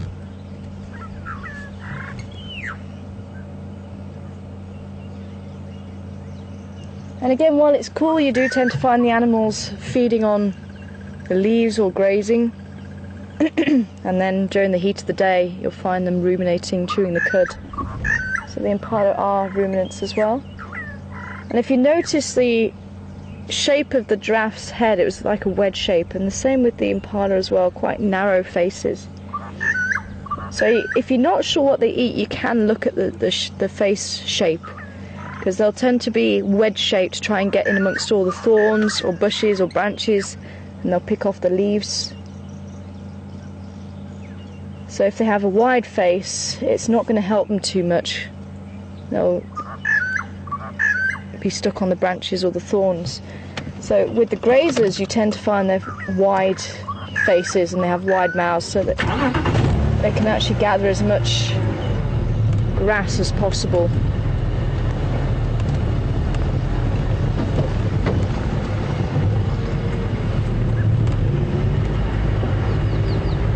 So we're on the southern side of Treehouse Dam. We're gonna just check out this little pan.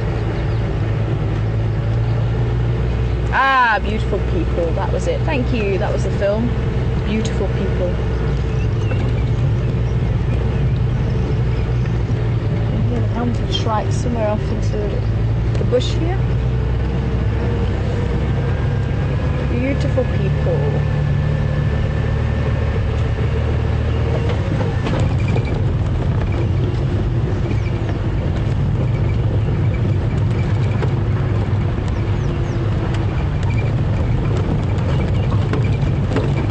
Hi Linda, welcome on board from North Carolina. Great to hear you on board this morning. Linda would like to know about the weaver bird nests. And do they dry out and fall or get blown off? And yes, they do. But they can last if they're very well made, and that's what the female weaver looks for. So she'll go and test out the nest, and if she likes what she sees, then she'll mate with the male and lay her eggs, and the male will move on and build his new nest. So every time he builds a new nest, he'll have another female to mate with. Hey, Drongo, there we go. Drongo. Let's have Drongo flying away. But yeah, if they're very well made, they can last for quite a number of years, and I think some of those nests are probably from years gone by. The maize, 3 years on, they're still using. Did it get my wire? No, it didn't get my wire. Wow. It nearly did. Nearly did. Yeah, I thought so. They have a habit of, you'd think they're going to go down the side of the vehicle and actually flick up and hit you.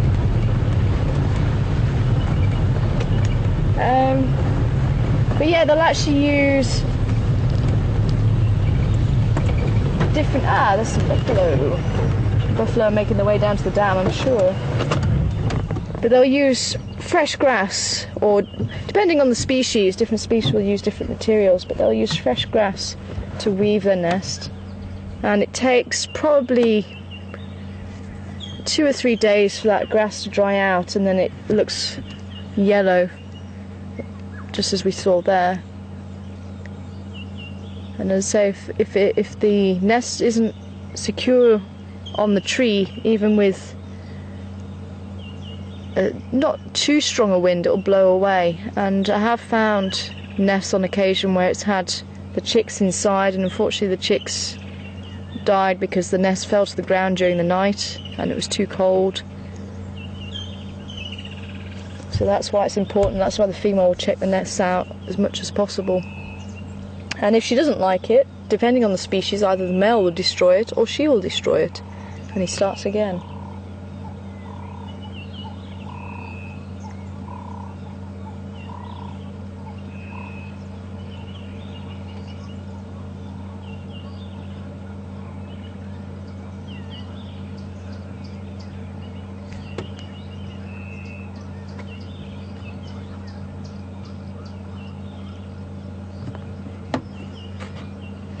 So these buffalo bulls, busy collecting grass. You can see the smell on your screen, also chewing the cud.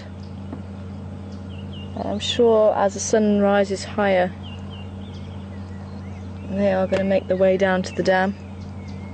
Well, welcome on board, Shanae. And Shanae seeing the glands on the back of the legs of the impala. Now, for those of you who might not have seen it, they have a big black gland, a metatarsal gland, on the back of the leg. All the impalas have it, and it's thought as the impala are running away, they kick the legs, and it's supposed to give off a chemical that the other impala can follow.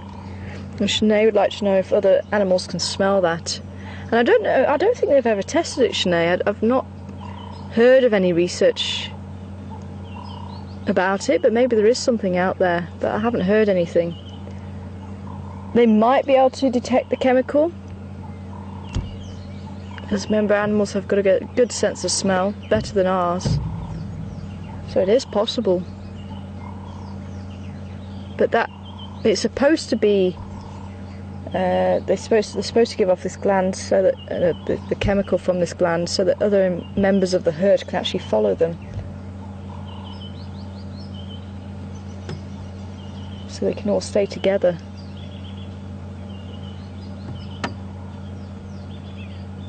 It's hard to imagine when you're looking at a buffalo bull. They're about a ton in weight, and the eland, who I have mentioned occasionally, is one of the relatives of the kudu and the bushbuck and the nyala. They can also get to about a ton.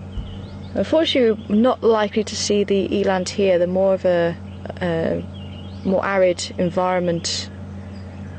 They prefer a more arid environment, sorry. So they tend to be in those areas.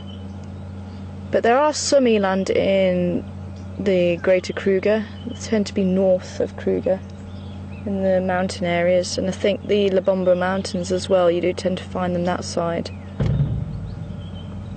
But they roughly about the same weight, and yet they can jump.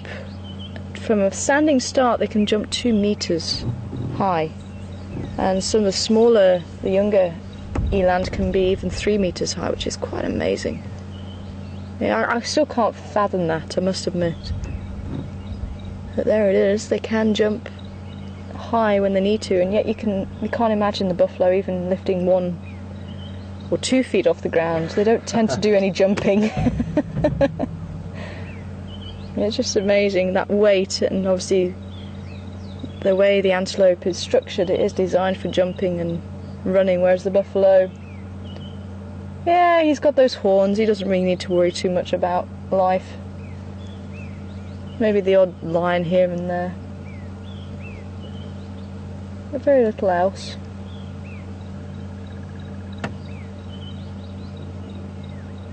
Yeah, it always blows my mind when I'm looking at buffalo, thinking of the eland. You see the oxpeckers once again, they get everywhere.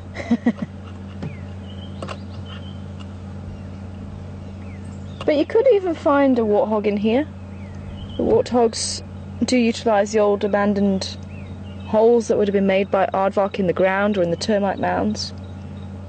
And we have seen the warthogs on occasion, but they're just a little bit skittish. They tend to run away before we can actually get to see them. I've seen them 2 or 3 times, but the camera's not seen them yet, and I'm thinking everyone thinks that I'm seeing them. And it's just me that's seeing them, which is true, but they are actually there. It's not a figment of my imagination, I promise you. Well, these buffaloes look like they're quite happy where they are. I thought we might see them walking down towards the back.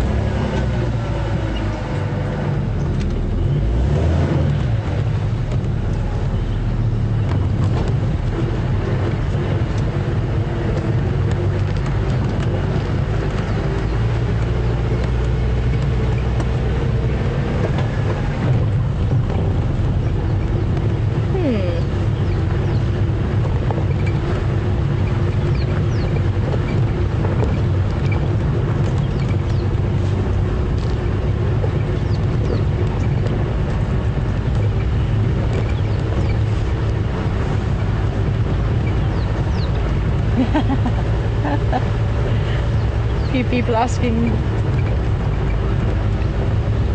Oh, okay. Some very sharp-eyed people on board. Some very sharp-eyed people on board. Happening to see my necklace. Just have a quick look at this pan here and I'll show you guys. I actually designed the necklace for my 30th. It's a present from my sister and my aunt, and it contains tanzanite, which is found here in South Africa. It's one of the precious gemstones, so it was to always remind me of Africa and my work on the leopards. So it's actually a leopard spore, but I didn't find anything that I liked, and all the spore that was supposed to be of leopard all had 2 lobes. Now, as you guys have been hearing, 2 cats have 3 lobes. I was very particular about that.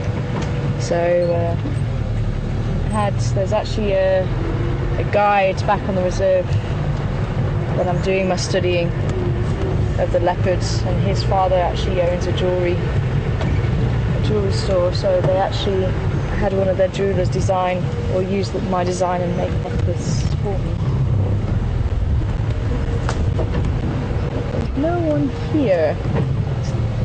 So I think what we're going to do, we're going to head up to the west and see what's around there.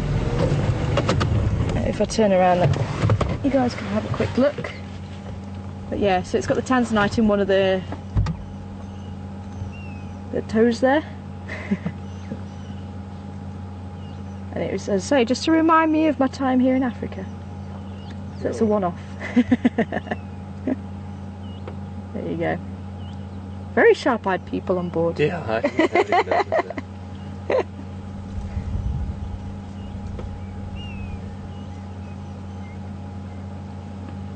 So yeah. So definitely sentimental value.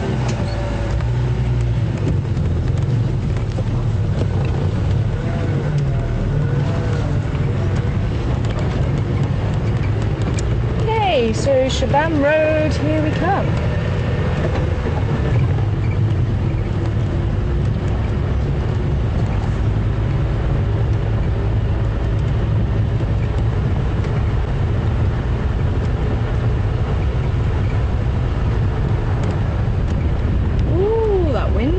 Up already. It went from very still to being a bit windy now. And again, you'll hear that I do chat about the weather and pick up what's going on with the wind and all of that sort of thing, and that's also logging it into my head, and that does help with tracking as well. Just keeping an eye on what's going on. And when I do train, I have trained some guides in the past, and it's something that I do try and get them into thinking, you know, just listening out. And there's been one or two times that you guys have asked about the birds and stuff, and I have been hearing it, but I haven't been hearing it, if you know what I mean. So I'm very aware of it, but if it's not an alarm call or something, then it kind of gets filed away, and then you say, oh, what was that bird, and then think back and go, oh yeah, it was that bird. And that's part of tracking, is actually being aware of your surroundings, being aware of what's going on all the time. And especially when you're on foot, obviously we've got the vehicle to contend with the noise, and as I say, when it comes to tracking, it's not always the easiest to see the tracks up ahead of you. But if the sun is right, the sun's shining, and you can actually see the shadows cast by the sun in your tracks, that also helps to locate the tracks. But even, as I say, just listening out for the alarm calls, you'll notice that you always listen out for the alarm calls and try and determine where they're coming from. But I have stored that little piece of information about that little juvenile looking over his shoulder, so I'm not going to trust juvenile monkeys so much now. I have to wait for the adults to tell me where. And the adult was looking right over the back of us, but it wasn't calling. That was when the leopard walked behind us. But very nice to put all those pieces of the puzzle together. And as I say, learning constantly. We pick up all these bits of information and use them. And that's why, especially guiding, it is a lot to do with the experience as well. And you do build up that experience over the years, as with any job.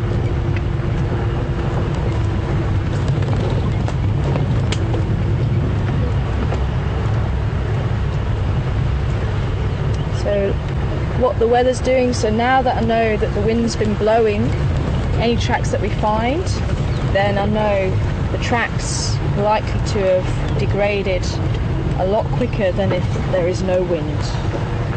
As I say, if the rain falls, keep that in mind. And even just to the extent I actually used to get my students to go out and check what the moon was doing and what the clouds were doing. We actually write down on a chart, and it is part of my research as well. We note down what's going on with the weather each day, each morning and afternoon. This is a whodunit. We haven't had a whodunit yet. I'm going to go and grab a couple of bits of dung as well, but if you can maybe focus in on that pile of dung, that would be great. I'm just going to go and collect a couple of pieces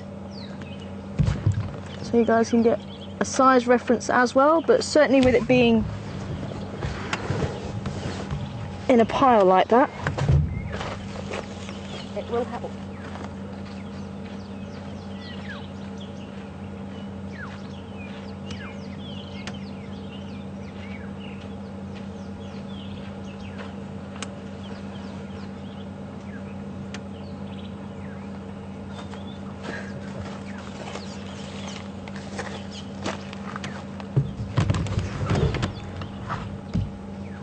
Looks like hay. Okay. Whoa. Hence I picked up a few.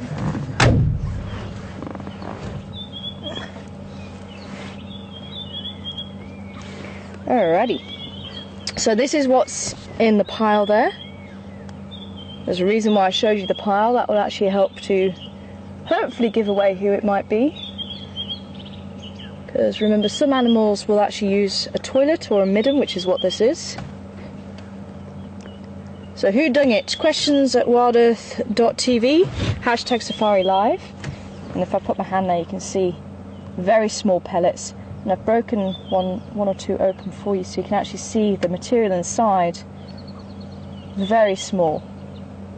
Now I've actually brought another piece of dung on board just to show you the size difference. So we've got very small fragments here. Look how big this is here. So this isn't your question, but just to show you the size in the fragments there. So who dung it? This one here, which was in the midden just up ahead of us. Well done, everybody. Lots of people quick off the mark. So it is impala. And impalas, this is going to be a male's midden, the impalas. Rob was the first one. Well done, Rob. So this is the impala's midden that you're seeing in front of us. So the impala do hold the territory. Wind's blowing me dung away, hold on. Wow, that wind's really picking up. So yeah, the males will use middens to mark the territory, and that's usually why animals use middens, is to mark territories. And as I say, the wildebeest will go one step further and actually roll in their midden. But at least they do have some standard. They'll wait until the dung is actually dry, so at least they don't have the wet dung sticking to the fur. But apparently the females find it very attractive when they smell of dung. Yeah. So that is the male's midden. The size should help to give it away that it is impala. So those are the two things to give it away as impala. And I brought this on board to show you because this is actually from an elephant, and as I say, you can see the difference. Now remember, they have a different digestive system. So we've spoken a lot about the ruminants and the four-chambered stomach, and remember I was talking to you about the giraffes and chewing what they've eaten, and they make it really nice and mushy and very small, and that's why the fragments in the dung is so small. Whereas the elephants don't do that. What they eat, it goes down very often, hardly gets chewed as well, and that's why you end up with these huge fragments. And if you actually sift through elephant dung, you can find bits of leaf. There's a bit of leaf there, and bits of grass. Sometimes you can find full marula fruits, all that sort of thing. And that's why animals will go to elephant dung in particular and sift through it and see if there's anything that they can utilise through that. And some plants do need to go through the elephant's digestive system so that they actually come out the other end and they have their ready-made compost heap. But there'll be a process that they have to go through actually inside the digestive system. But with the elephant, he uses the hindgut fermenting system, so they have the cecum, or what's known as our appendix, and that lies between the large intestine and the small intestine. So you have the stomach, and then it goes into the intestines, and it's the intestines where all the goodness gets absorbed. But if you break down all the cellulose between those intestines, you've already missed out on the first intestine, which is the small intestine. So then all your vegetable matter gets broken down in the cecum, or the appendix, and then you've only got the large intestine after that to absorb that goodness, and that's why a lot of goodness is still in this dung and it's wasted. The reason why they have this system in the first place is so they can eat very poor vegetation, so that they can actually eat the bark and roots that don't contain very much nutrients, and they can still get a lot of nutrition out of it, but they do have to eat it in bulk. Whereas things like the impala have to have very high quality food, but they don't need to eat as much because of their system. So that's why they can get on really well with each other. And they eat different parts of the plant, different types of plant, but they can still coexist. And that is why. And that is why there's benefits to both sides of the story. So someone was asking the size of a giraffe pellet. Unfortunately, I'll keep looking, I haven't been seeing them. So it'll be very similar inside with that very small vegetation, but you're looking about that sort of size pellet for a giraffe, which is actually quite small compared to the animal, which you're looking about just over a ton for a male giraffe. So it's not much off an impala dung, so it's probably about that much bigger. Quite amazing. So let's hope that we can actually find an elephant for you. That'd be very cool. And you notice I only pick up the herbivore dung because it is just grass and vegetation. But carnivore dung is a big no-no, so no picking up carnivore dung. No cats and dogs and things like that, because it does contain a lot of bacteria.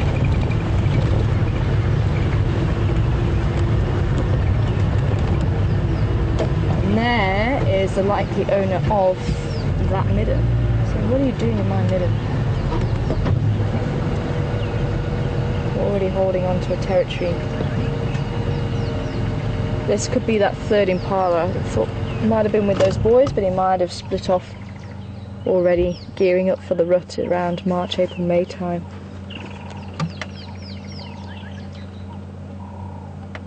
And he is a beautiful boy. So you are going to start seeing the necks expanding. Hey, pretty boy.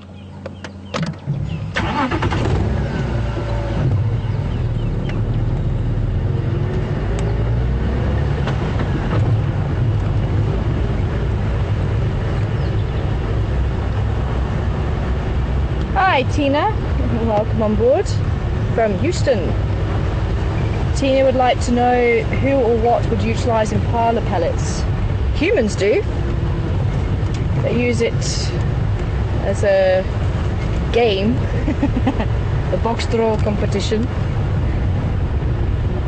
antelope dung competition, and especially in days gone by before TV and everything, and the 4 trackers were moving around South Africa. That'll be one of the games they would have played, no doubt. They'll pass down through generation to generation. I have had a go a few times, and you literally take an impala pellet and try and spit it as far as you can. I'm very, very bad at it, so I'm not going to show you. I lose miserably every time. I do not have the technique, unfortunately. But that's fine by me. That's one of those techniques I don't think I need to master. But other than that, you don't tend to get animals using impala dung. You might get 1 or 2 dung beetles. Oh, who's up ahead? Flying in the sky. No.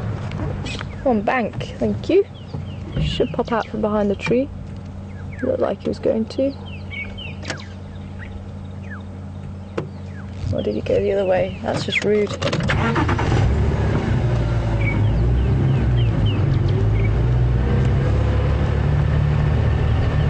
Oh yeah, that was it. I was updating you on the lions, wasn't I? So yeah, so unfortunately we got an update that the lions had already crossed. So we're not on the trail anymore of the lions, but we're looking for a new trail to follow. And in the meantime, looking at whatever we find along the way. So we have a bachelier in the sky, but that wasn't who I saw to begin with. Yeah, there's another one on the left. Yeah, there's somebody else on the left, which is not a battalier. I can't see who it is. He's gone too far now. Battalier, are you going to land? Because battaliers are usually very good at finding carcasses. And quite often vultures that are flying high up in the sky will follow the movement of battaliers and tawny eagles,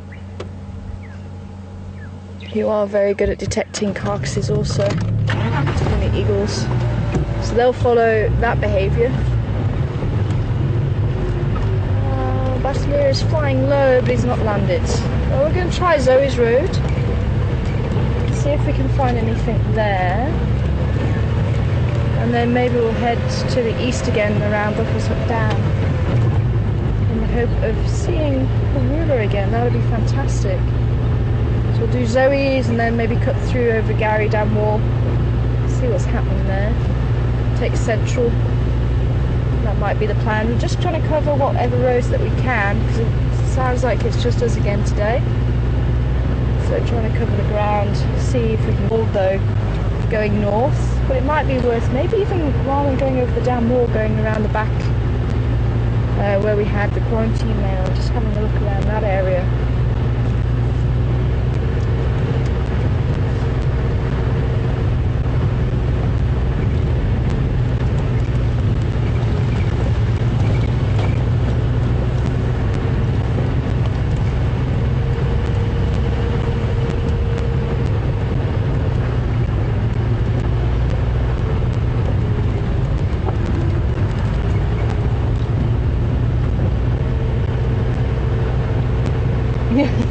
Waving to everybody.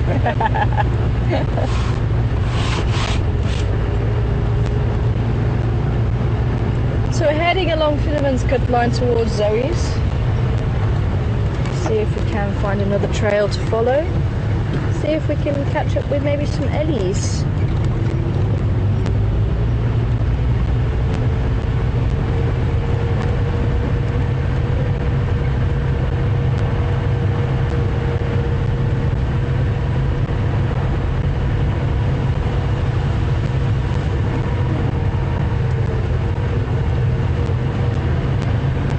Hi Gail in Michigan, welcome on board. And Gail would like to know if polar bears cause problems around rubbish dumps. Do lions and hyenas also? Hyenas can. Hyenas can come rummaging through the bins by the lodges. We say they are scavengers. And honey badgers. Honey badgers also rummage through the bins by the lodges. And porcupines, another one. They can cause problems. I know up by the lodge on my reserve where I'm doing the studying of the leopards, they've destroyed a couple of bins by biting through the bins to get to whatever rubbish is inside. But they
of a snake. So if they do get bitten, they'll go into the coma, the lions walk this way as well. In fact, I wonder if this is where they came last night.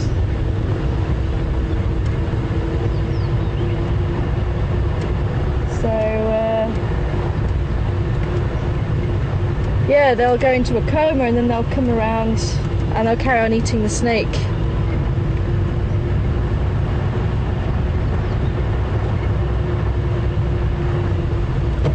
Oh, there's the entrance to the... Okay, so we're just gonna, Caesar's we're here, just gonna take a quick drive down to the old hyena den, just see if there's any movement around there. I'm just trying to think what size animal, because they tend to eat grubs and reptiles. I wouldn't be surprised if they'd actually, if they found a rock monitor or something, I wouldn't be surprised if they'd go for that, but they're not big. They're actually that sort of length, that sort of height, so they're actually not a big animal, but highly aggressive. Even lions can be quite, give the badgers a wide berth.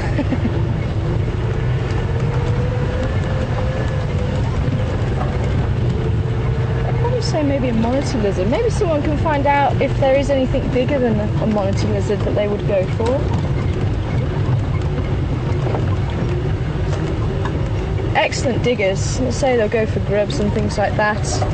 One of their favourite things is the grubs of the dung beetles.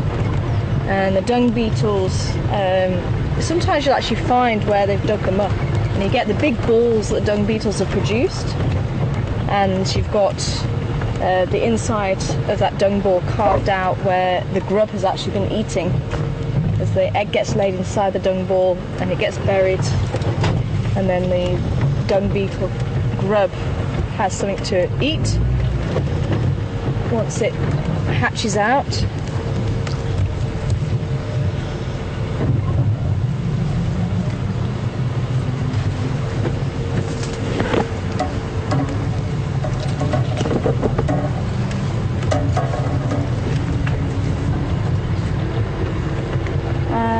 But yeah, as I say, you can sometimes find where they're just listening, you know, it sounds like there might have been an update coming through.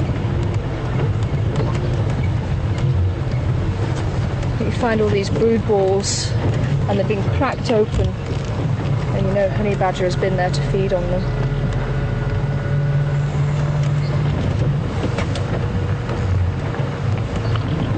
And hives as well, they'll quite often break open hives to feed on the grubs inside.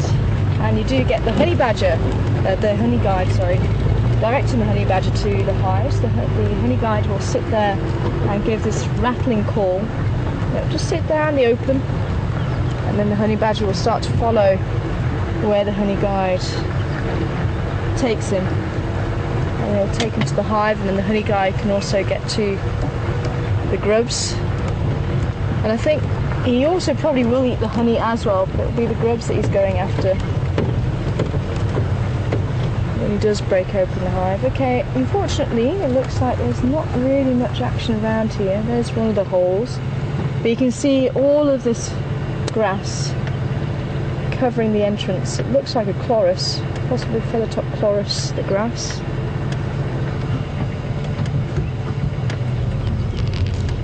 Covering the entrance, so we know at least this side isn't being used. It looks like the other side is also pretty well covered. So still no movement around here, but it's worth checking out.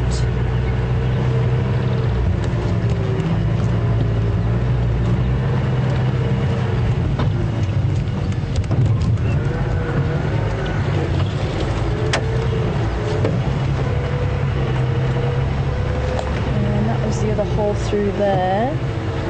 That one's a little clearer. That one is actually a little clearer. And I think it has been at least.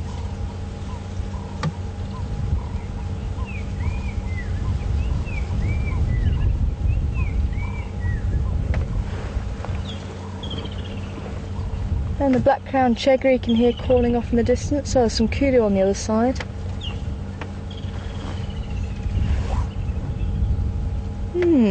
Interesting.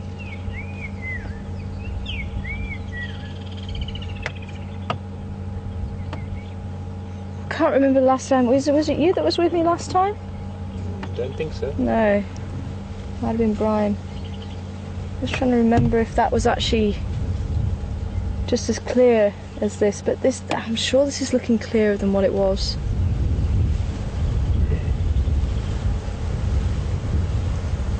Go have a look for tracks. No, thank you.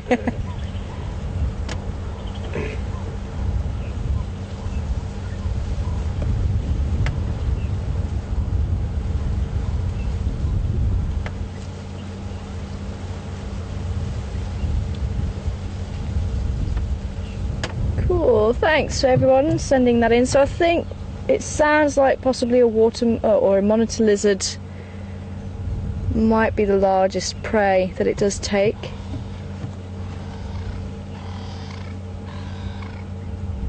They say that anything smaller than that, then they'll get their claws into. Tortoises as well. Okay, someone was bringing tortoises back. So that's the general rule of thumb. The bigger they are, that anything smaller than them, they'll eat. And with them being a solitary predator, thought you were on the kudu over there, which is a little bit far. Yeah, the branch is also on the way. Yeah, there she goes.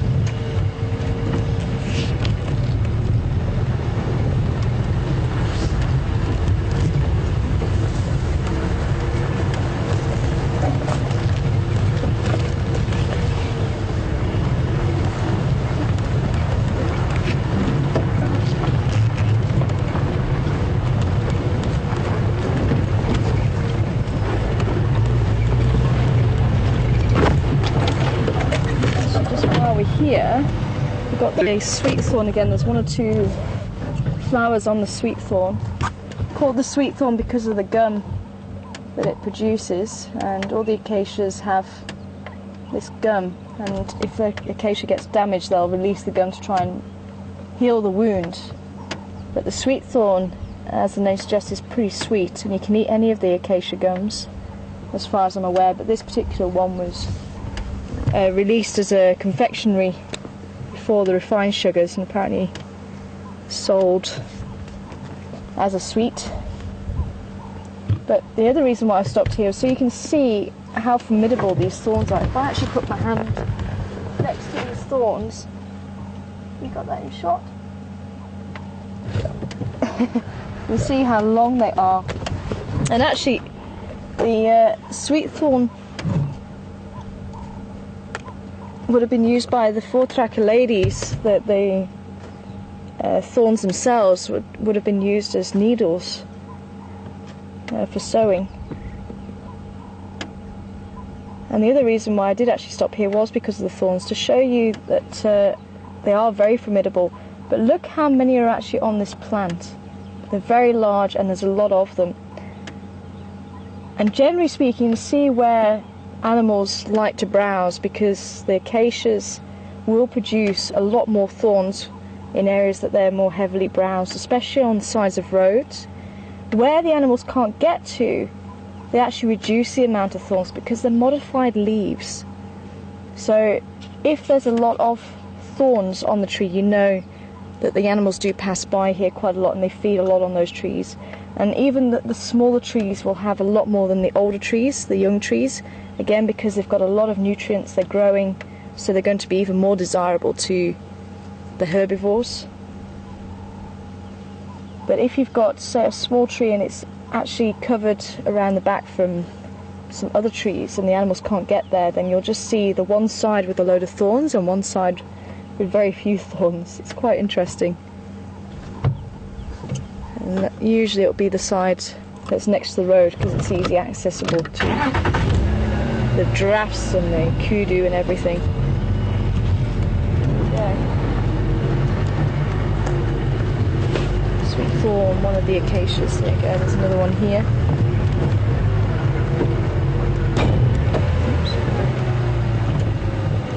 Oops.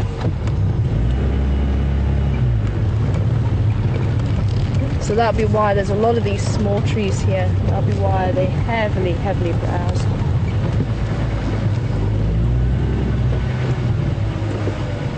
And this one actually looks like the flaky bark acacia.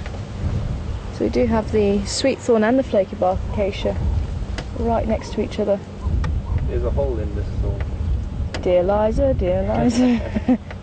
I'm actually looking at it, it almost looks like what happens with the camel thorns. And with there being a hole in there, there'll be an animal that's injected protein into the thorn, and it's allowed whatever's inside there to grow, and that's why you're getting some thorns that are swollen and some thorns on that tree that aren't.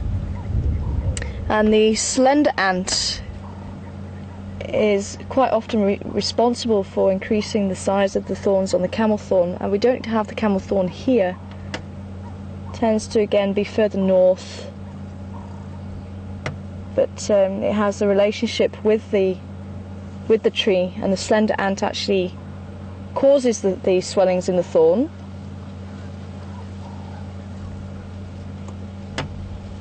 And it makes that thorn swell, and they actually have the protection from the tree, and if there's anything that actually starts attacking the tree, the ants will actually protect it from any of the insects that will attack the tree.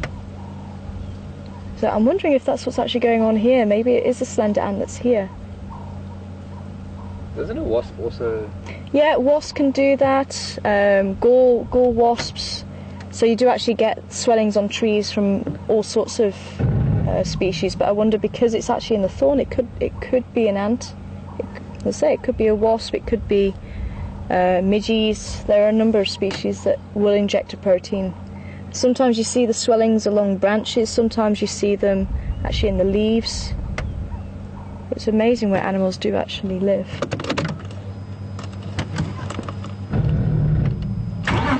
Sorry, there was a comment that came through, was it from Cindy on Twitter? Asking if the thorns can puncture any skin, and yes they can, and they hurt a lot.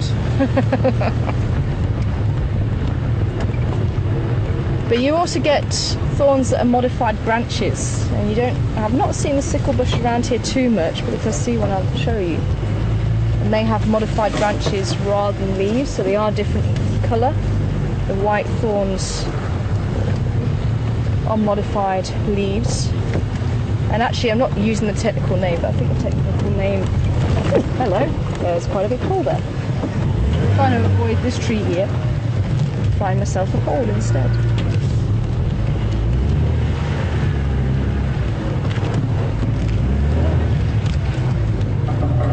But yeah, if memory serves me correctly, modified leaves are known as spines, and modified branches are known as thorns.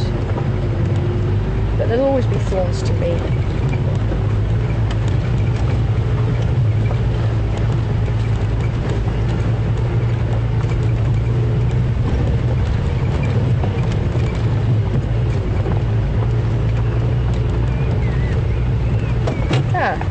Okay, not the sickle bush, but it is the buffalo thorn. So the buffalo thorn has modified branches as thorns. It has a straight one and a hooked one. Again, quite a formidable tree, and again, a lot of animals like to browse on it, so it needs that protection. So that is the buffalo thorn. Blink blah vochabiki.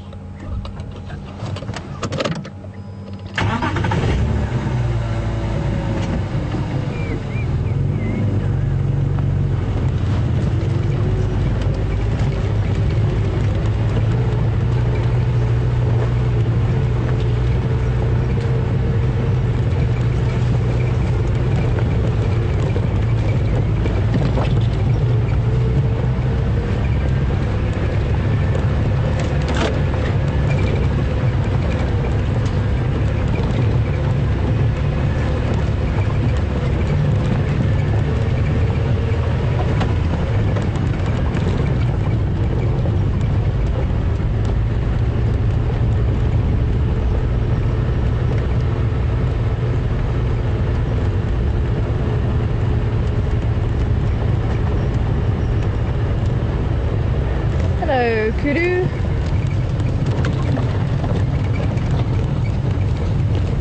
Seeing the elephant around.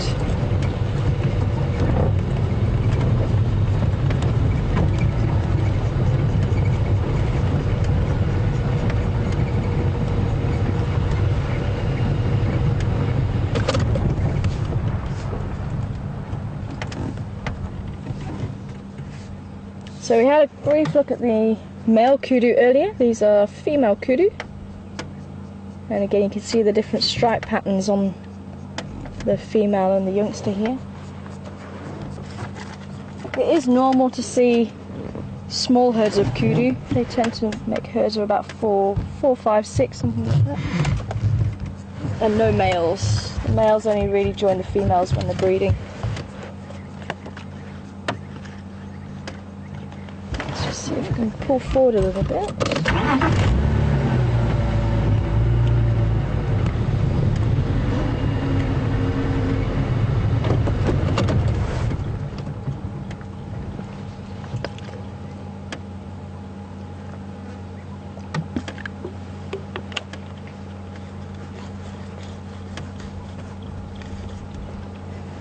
Again, you can see their huge ears. That's one of the giveaways for kudu. The grey brown body, but those ears are like satellite dishes. And it is possible they act a bit like the elephant ears. Maybe they have a lot of blood vessels in those ears and it helps to keep them cool.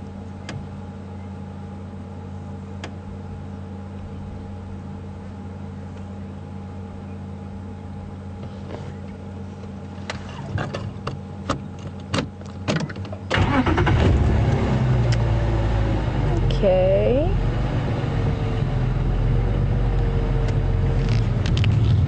Which way do we go? Zoe's or Rebecca's? I think it's pulling me this way. I'll head up this way. Well, Eddie track came this way. Might be worth us checking the Impala Plains. A beautiful lady.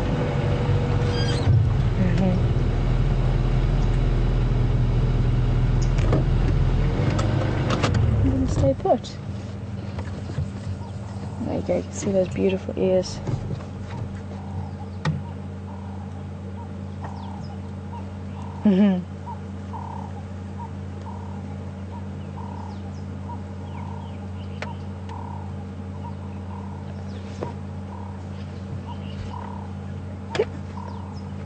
Also walking a little bit stiffly on one of those legs, the back legs. That doesn't seem to be hindering her too much.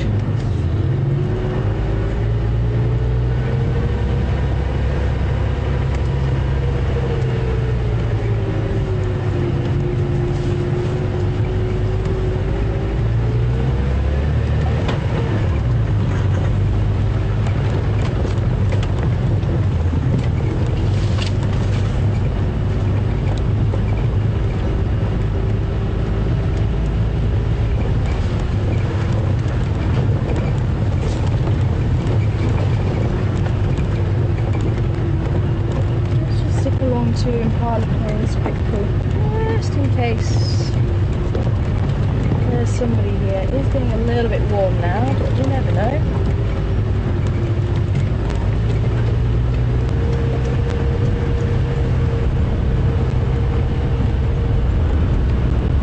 Wow, I wonder if rain is coming. The wind's really picking up. I'd say it's making it such a beautiful temperature here.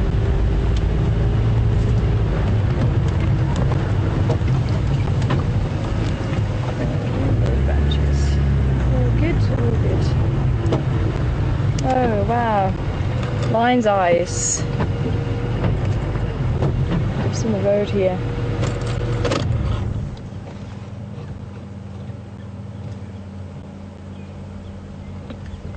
Such a pretty little flower.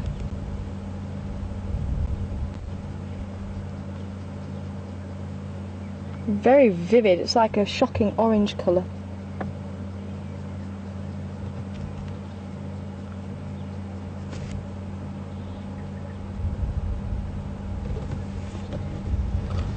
I was never ever able to find out any uses of this little plant, but it is just pretty. Just have to notice it in the road.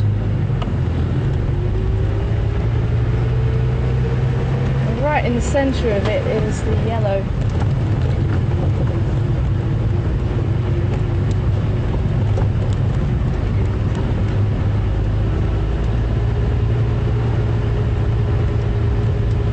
Just listening out for any tree branches breaking, which may point us in the direction of our Ellie.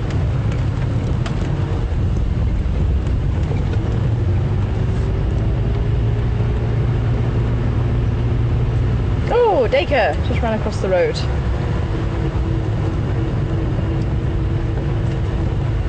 Probably one of the most odd. So they don't stick around for long. But probably one of the most odd diets of any of the antelope. So they do eat caterpillars and they do eat fungus, as well as the vegetation. And I think they've even been known to eat birds. If they find any nestlings on the ground.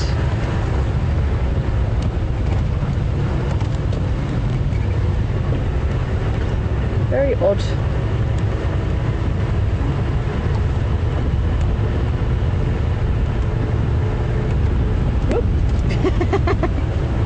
I tell you, this wind's really picking up.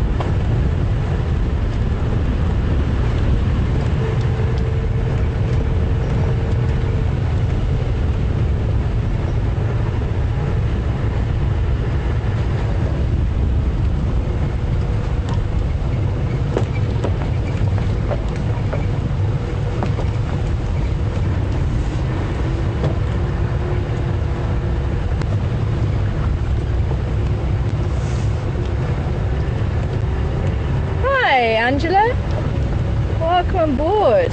Angela wanting to know a little bit more about the bats here in South Africa. We do have quite a number of bats. Unfortunately, they're very difficult to catch on camera. But we do have two groups of bats here. We have the fruit-eating bats, which are very large. They've got quite a big body, and the wingspan is something like this.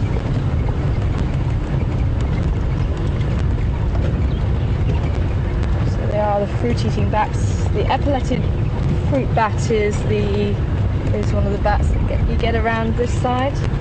The straw-coloured fruit bat is the largest, I believe, of all the bats here in South Africa. And then we get the insect-eating bats. They're the ones with all the funny noses and the ears and everything.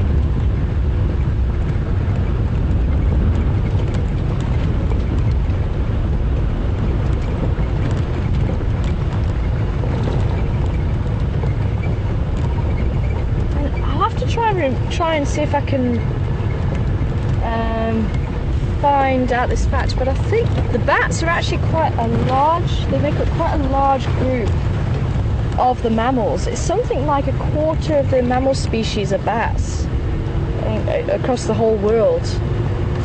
It's something quite large like that. They are quite a large group of mammals. But she'd also like to know if there's any problems with diseases from the bats, like rabies and stuff. And there might well be, but we don't get the fruit of the vampire bats here. The vampire bats are found in South America. So none of our bats drink blood from the animals, so there's no real way that they could actually pass on those diseases. So we have the insect-eating bats and the fruit-eating bats.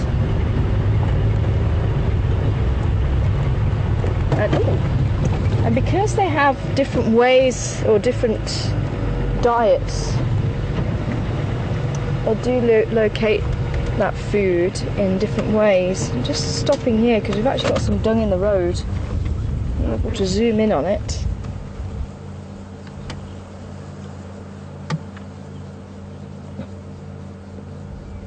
This is your next who dung it. I'm just going to go and grab a piece of dung for you. I actually thought it might have been somebody else, but on closer inspection it's not. Oh, our battleier's back. flying in the tree above us. Flying in the tree above us? Flying over the tree.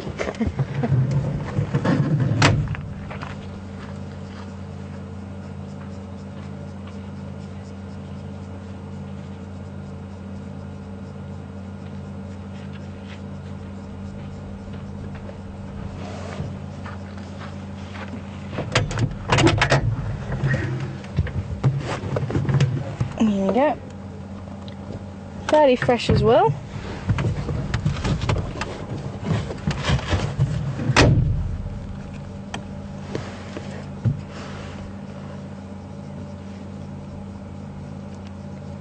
So if you'd like to play along, who done it? Questions at WildEarthTV, hashtag Safari Live. And I bought you a bit of a clump back because that is very characteristic of this particular animal. And if I can actually get a clear track for you as well. That's also one of the ways that you actually put the puzzle together. You look at what animal has been around in terms of the tracks. Again, quite small pellets. See if we've got a nice clear one for you. Can you get it down there?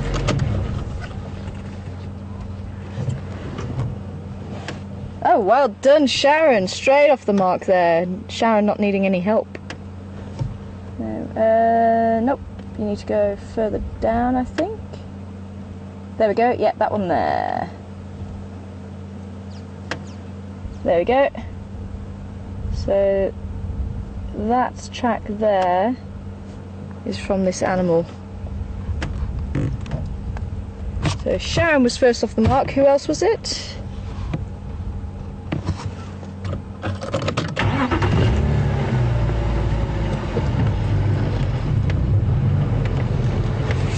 Ah, some people saying kudu.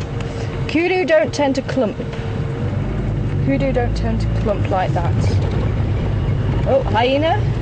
Actually, I thought with the piece of bark sticking up, I thought it was actually a carnivore, but on closer inspection it wasn't. So it was a herbivore. So the pellets clumping together, very big giveaway.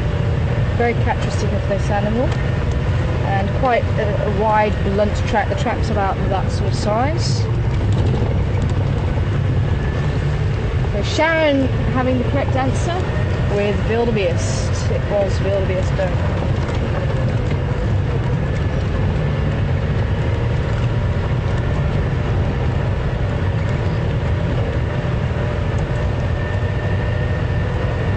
Oh wow!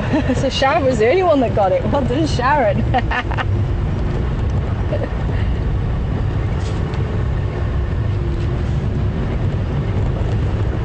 So I think Raisa just coming in, but a little bit slower off the mark there. Maybe that was the track hint. Well done, everybody. If you got that correct at home.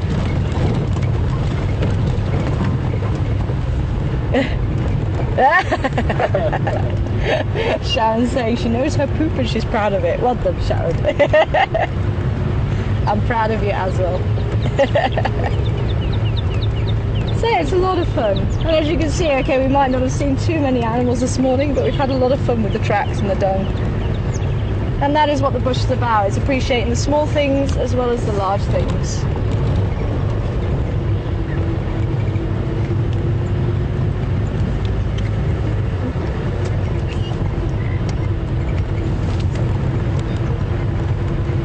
It sounds like the Kahuma Pride up in the north.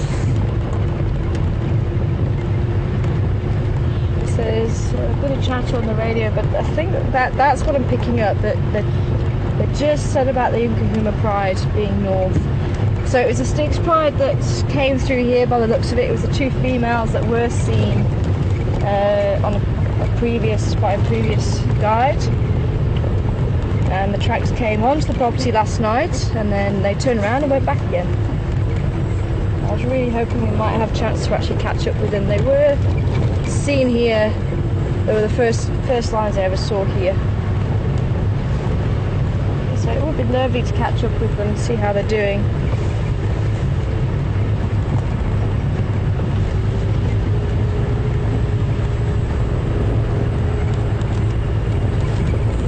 Yeah, the cicadas somewhere out here buzzing around.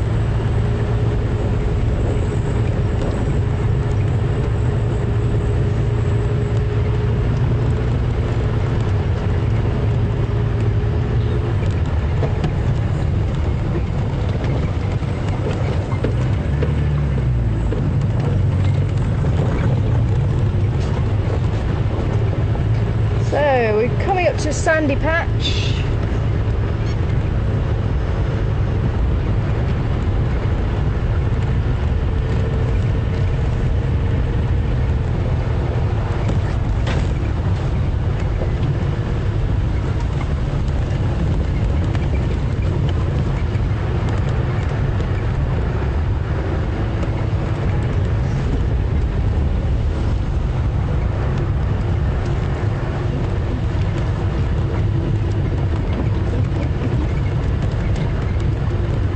Copy that. Are they coming down for hotel access?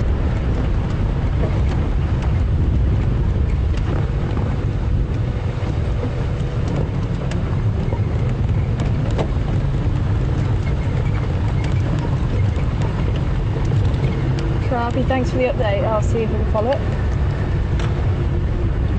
Okay, I'm just hearing that possibly the Djuma timbers have actually crossed over from the western side on timber male lines, so we actually were almost that side, so maybe it's worth us having a look.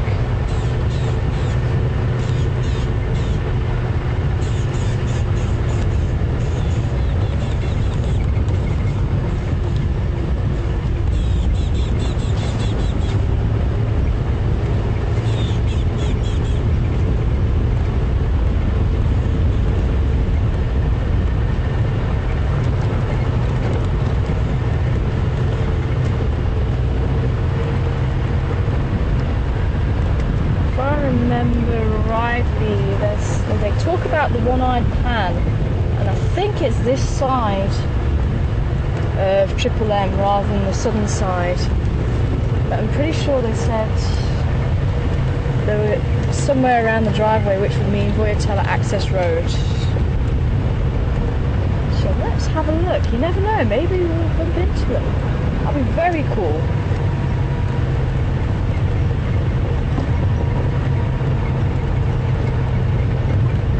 Saying they just had the tracks, I don't think we actually saw the animals. Ah, we got the roller in the tree.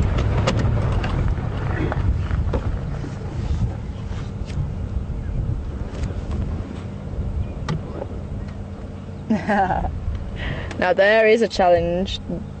Donna H from Maine, welcome on board this morning.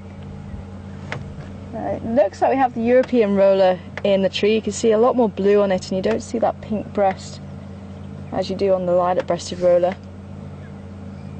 Donna Main wanting to see a cicada if it's possible, if we can get close to one before it moves away, and they're very difficult to first of all find because they're so well camouflaged, and they also have this ability to almost throw their sound out, so wherever you think you're actually hearing them, and they probably about a metre or so away from you. But if I do see one, occasionally we do see them, very occasionally, then I will stop and try and show you. But as I say, not the easiest thing in the world to find, even though you can hear them quite a lot. But they also go very quiet if you approach.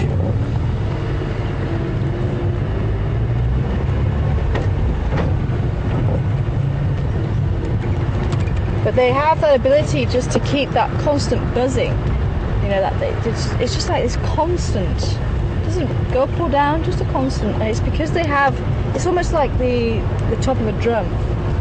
So it's a piece of skin, and it just vibrates backwards and forwards. So it keeps that constant sound going. On the abdomen, that's where it's located. Whereas the crickets tend to use and the grasshoppers will use their legs, or the legs in the wing, or the wings to produce the sound by rubbing them. So So it's a different way of producing the sound.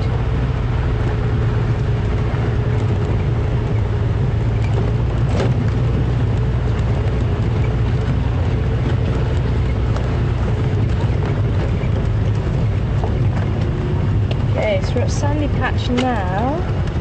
It'd be perfect if they're just lying under the bush somewhere here. Might be worth us checking up by Sydney's Dam. I know the signal drops out sometimes a little bit there, but we might be lucky today. But we'll go along here to access, see what's happening that side. See if we can pick up any tracks. Might give us the idea of where they are at least.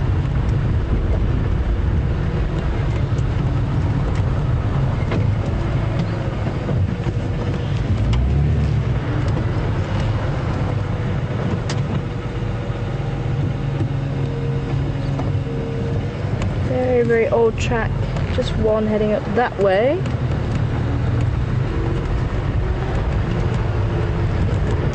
It might be Sydney's Dam.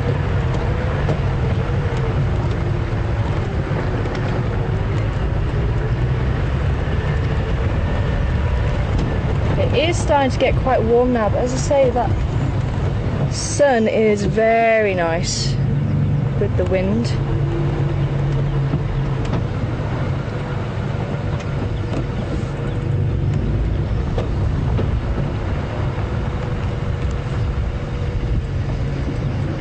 Also quite a old track heading that way as well.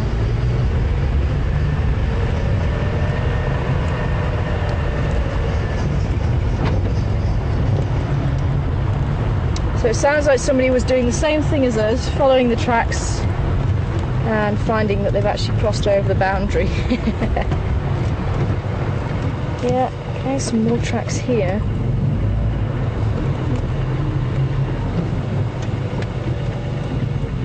Heading through there, got some impala lying down through there, but these again look old, and there's one or two hyena tracks mixed in around there as well.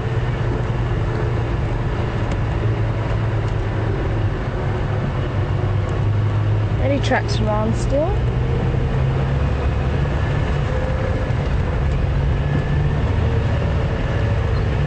Hear parrots calling.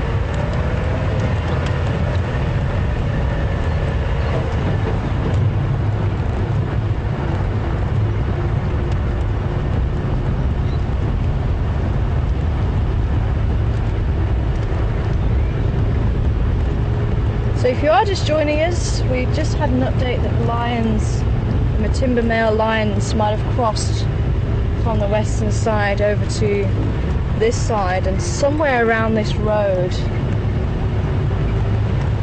it's possible that's where they crossed over from, that side to here.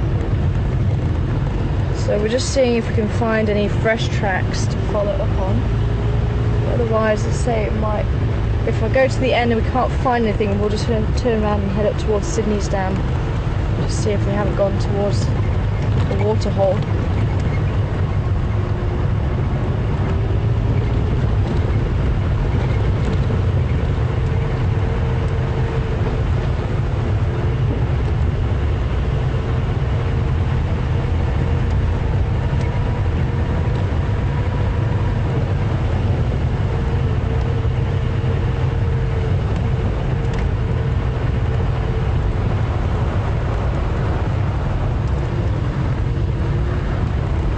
Hi again, Sinead, from New Zealand, hoping to become a guide.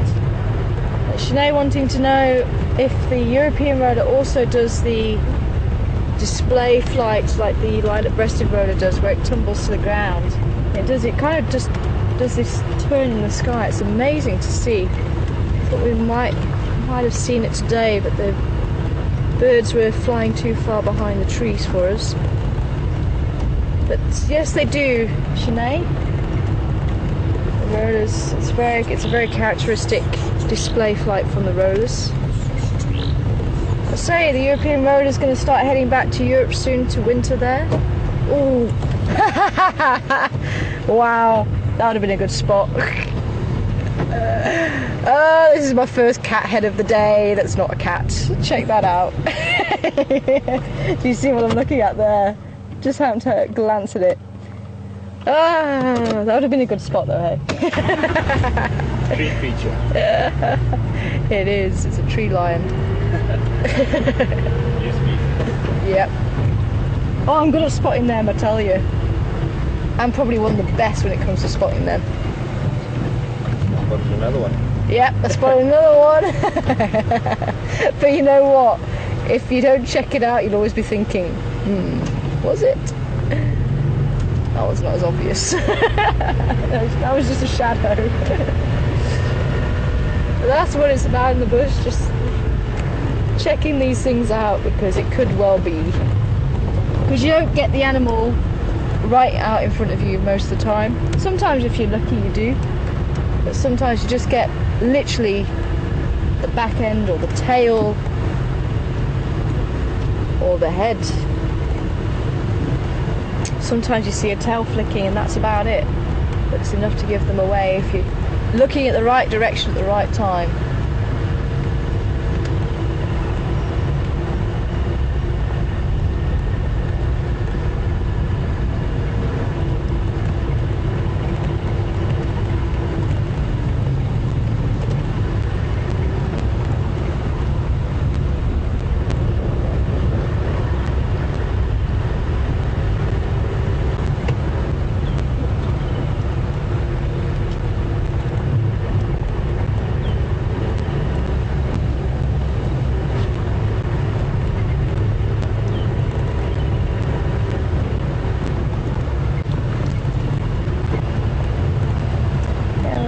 Side. I think it'll have to be Sydney's Dam. That's the only tracks I've picked up so far, but they weren't fresh.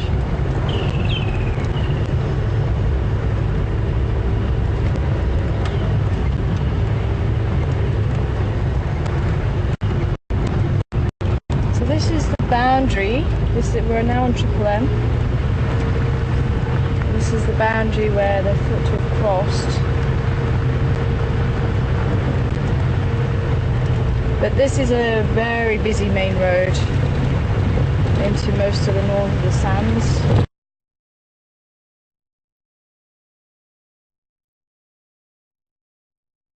You never know, there was another 2-track that leads back onto Voyatella Access, so we'll take that.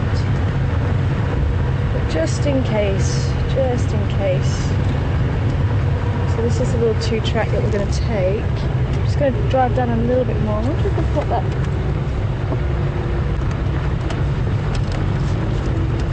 Oh, hello.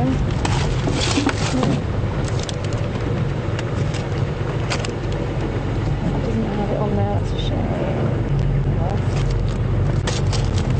See if we had one my pan. I think my pan is somewhere around here if I remember rightly.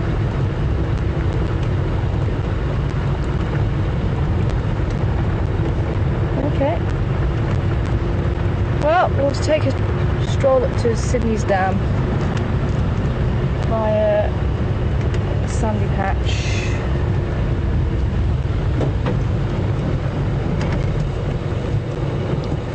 No behind us, is there?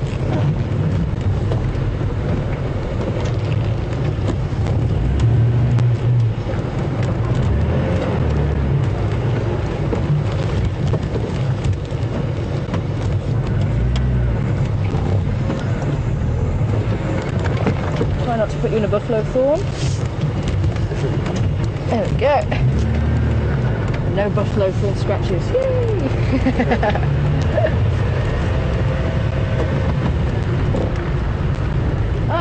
Okay, a few people asking if the drives are ending when I leave. No, they're not ending when I leave. I'm just filling in for Mark while he's on leave. Mark will be returning on Monday. And I'd love to stay longer, but unfortunately my research needs me. My cameras need changing out and the pictures need sorting and popping away. And of course my little dog.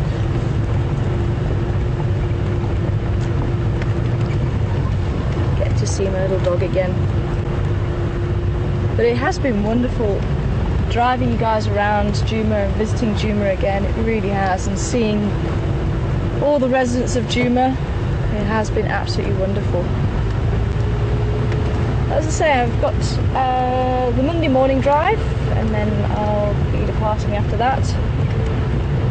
But unfortunately, I don't think there's a chance to do a fireside chat with Mark.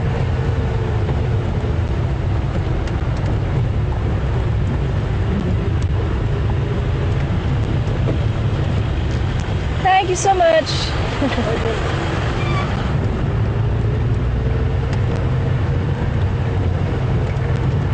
Okay. Go on, my timbers. Play nice.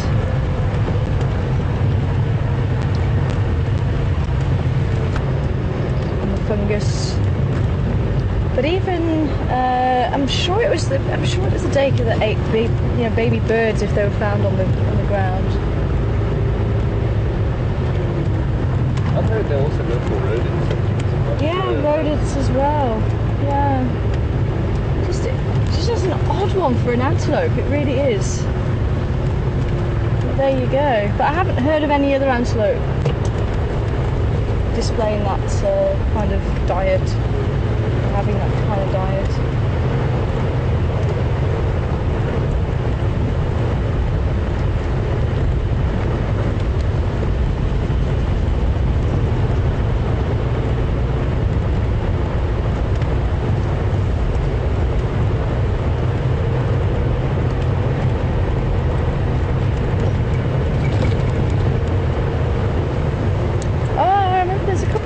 Up this way. Might be worth checking there. But as I say, with that big mane, as it gets hotter, you're unlikely just to be underneath a bush chilling out.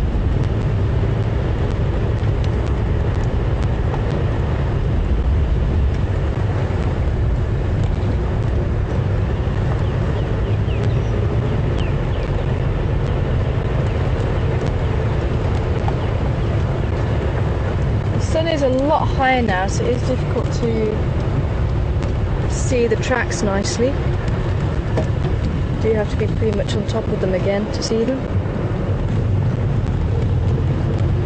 Just checking every so often just to see if we haven't got any tracks.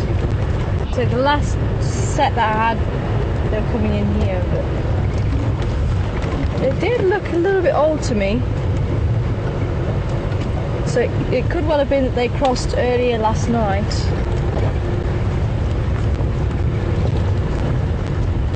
Especially with this wind blowing again.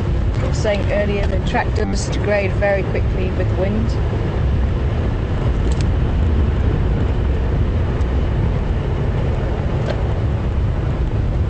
So that could be why it wasn't looking as fresh as what maybe it should do.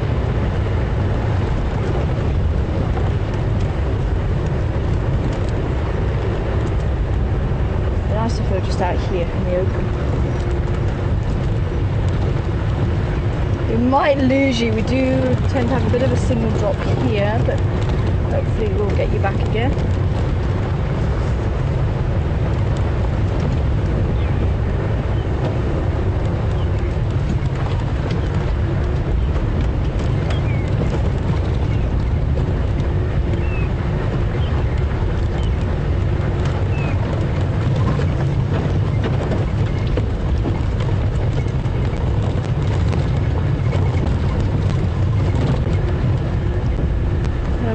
Sydney's Dam, there's a few impala up ahead.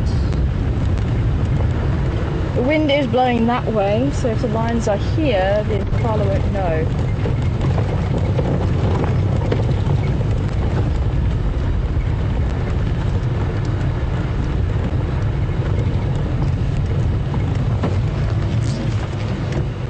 Oh, look what we found! Warthogs!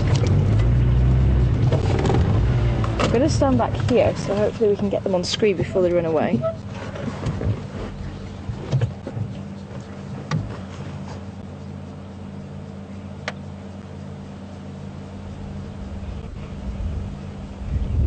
Oh, that's also true. I did say I wasn't going to shout warthogs.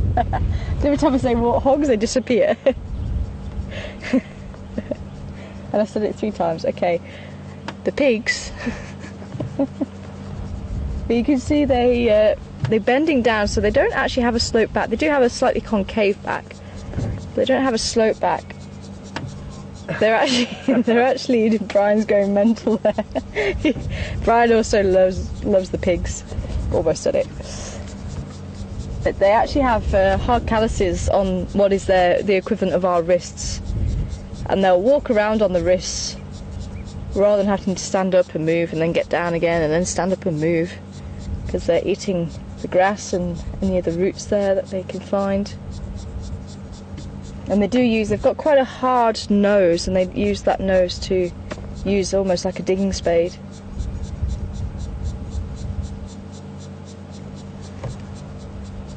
Very, very cool to see them. I'm going to see if maybe we can get a little bit closer. There's a couple of impala resting up under the bushes there. Just see if I can get a little bit closer.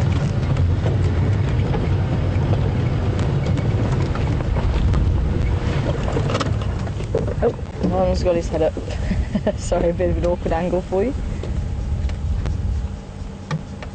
Oh, there's 3 there.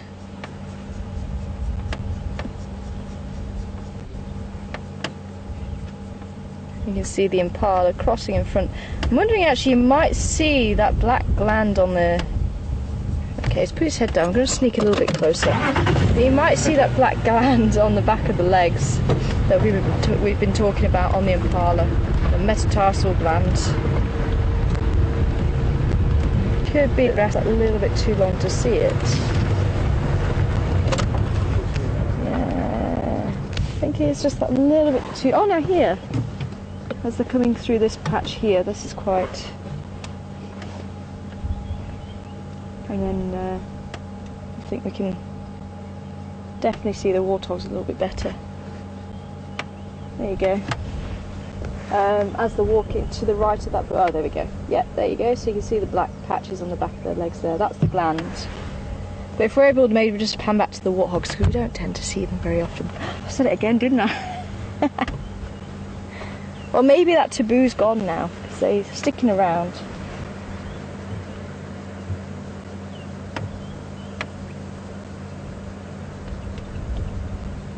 Hopefully, but unfortunately it has come to the end of the drive, and hopefully we will start off around it. I think we can keep it on the warthogs, because we don't see the warthogs very often. You see me. But thank you very much for joining us here on Wild Earth this morning. It has been quite a lot of fun, especially with the tracks and the dung and all your questions. Appreciate you sending them through, and I hope you can join us this afternoon. From myself and the rest of the crew, bye for now, and the W's.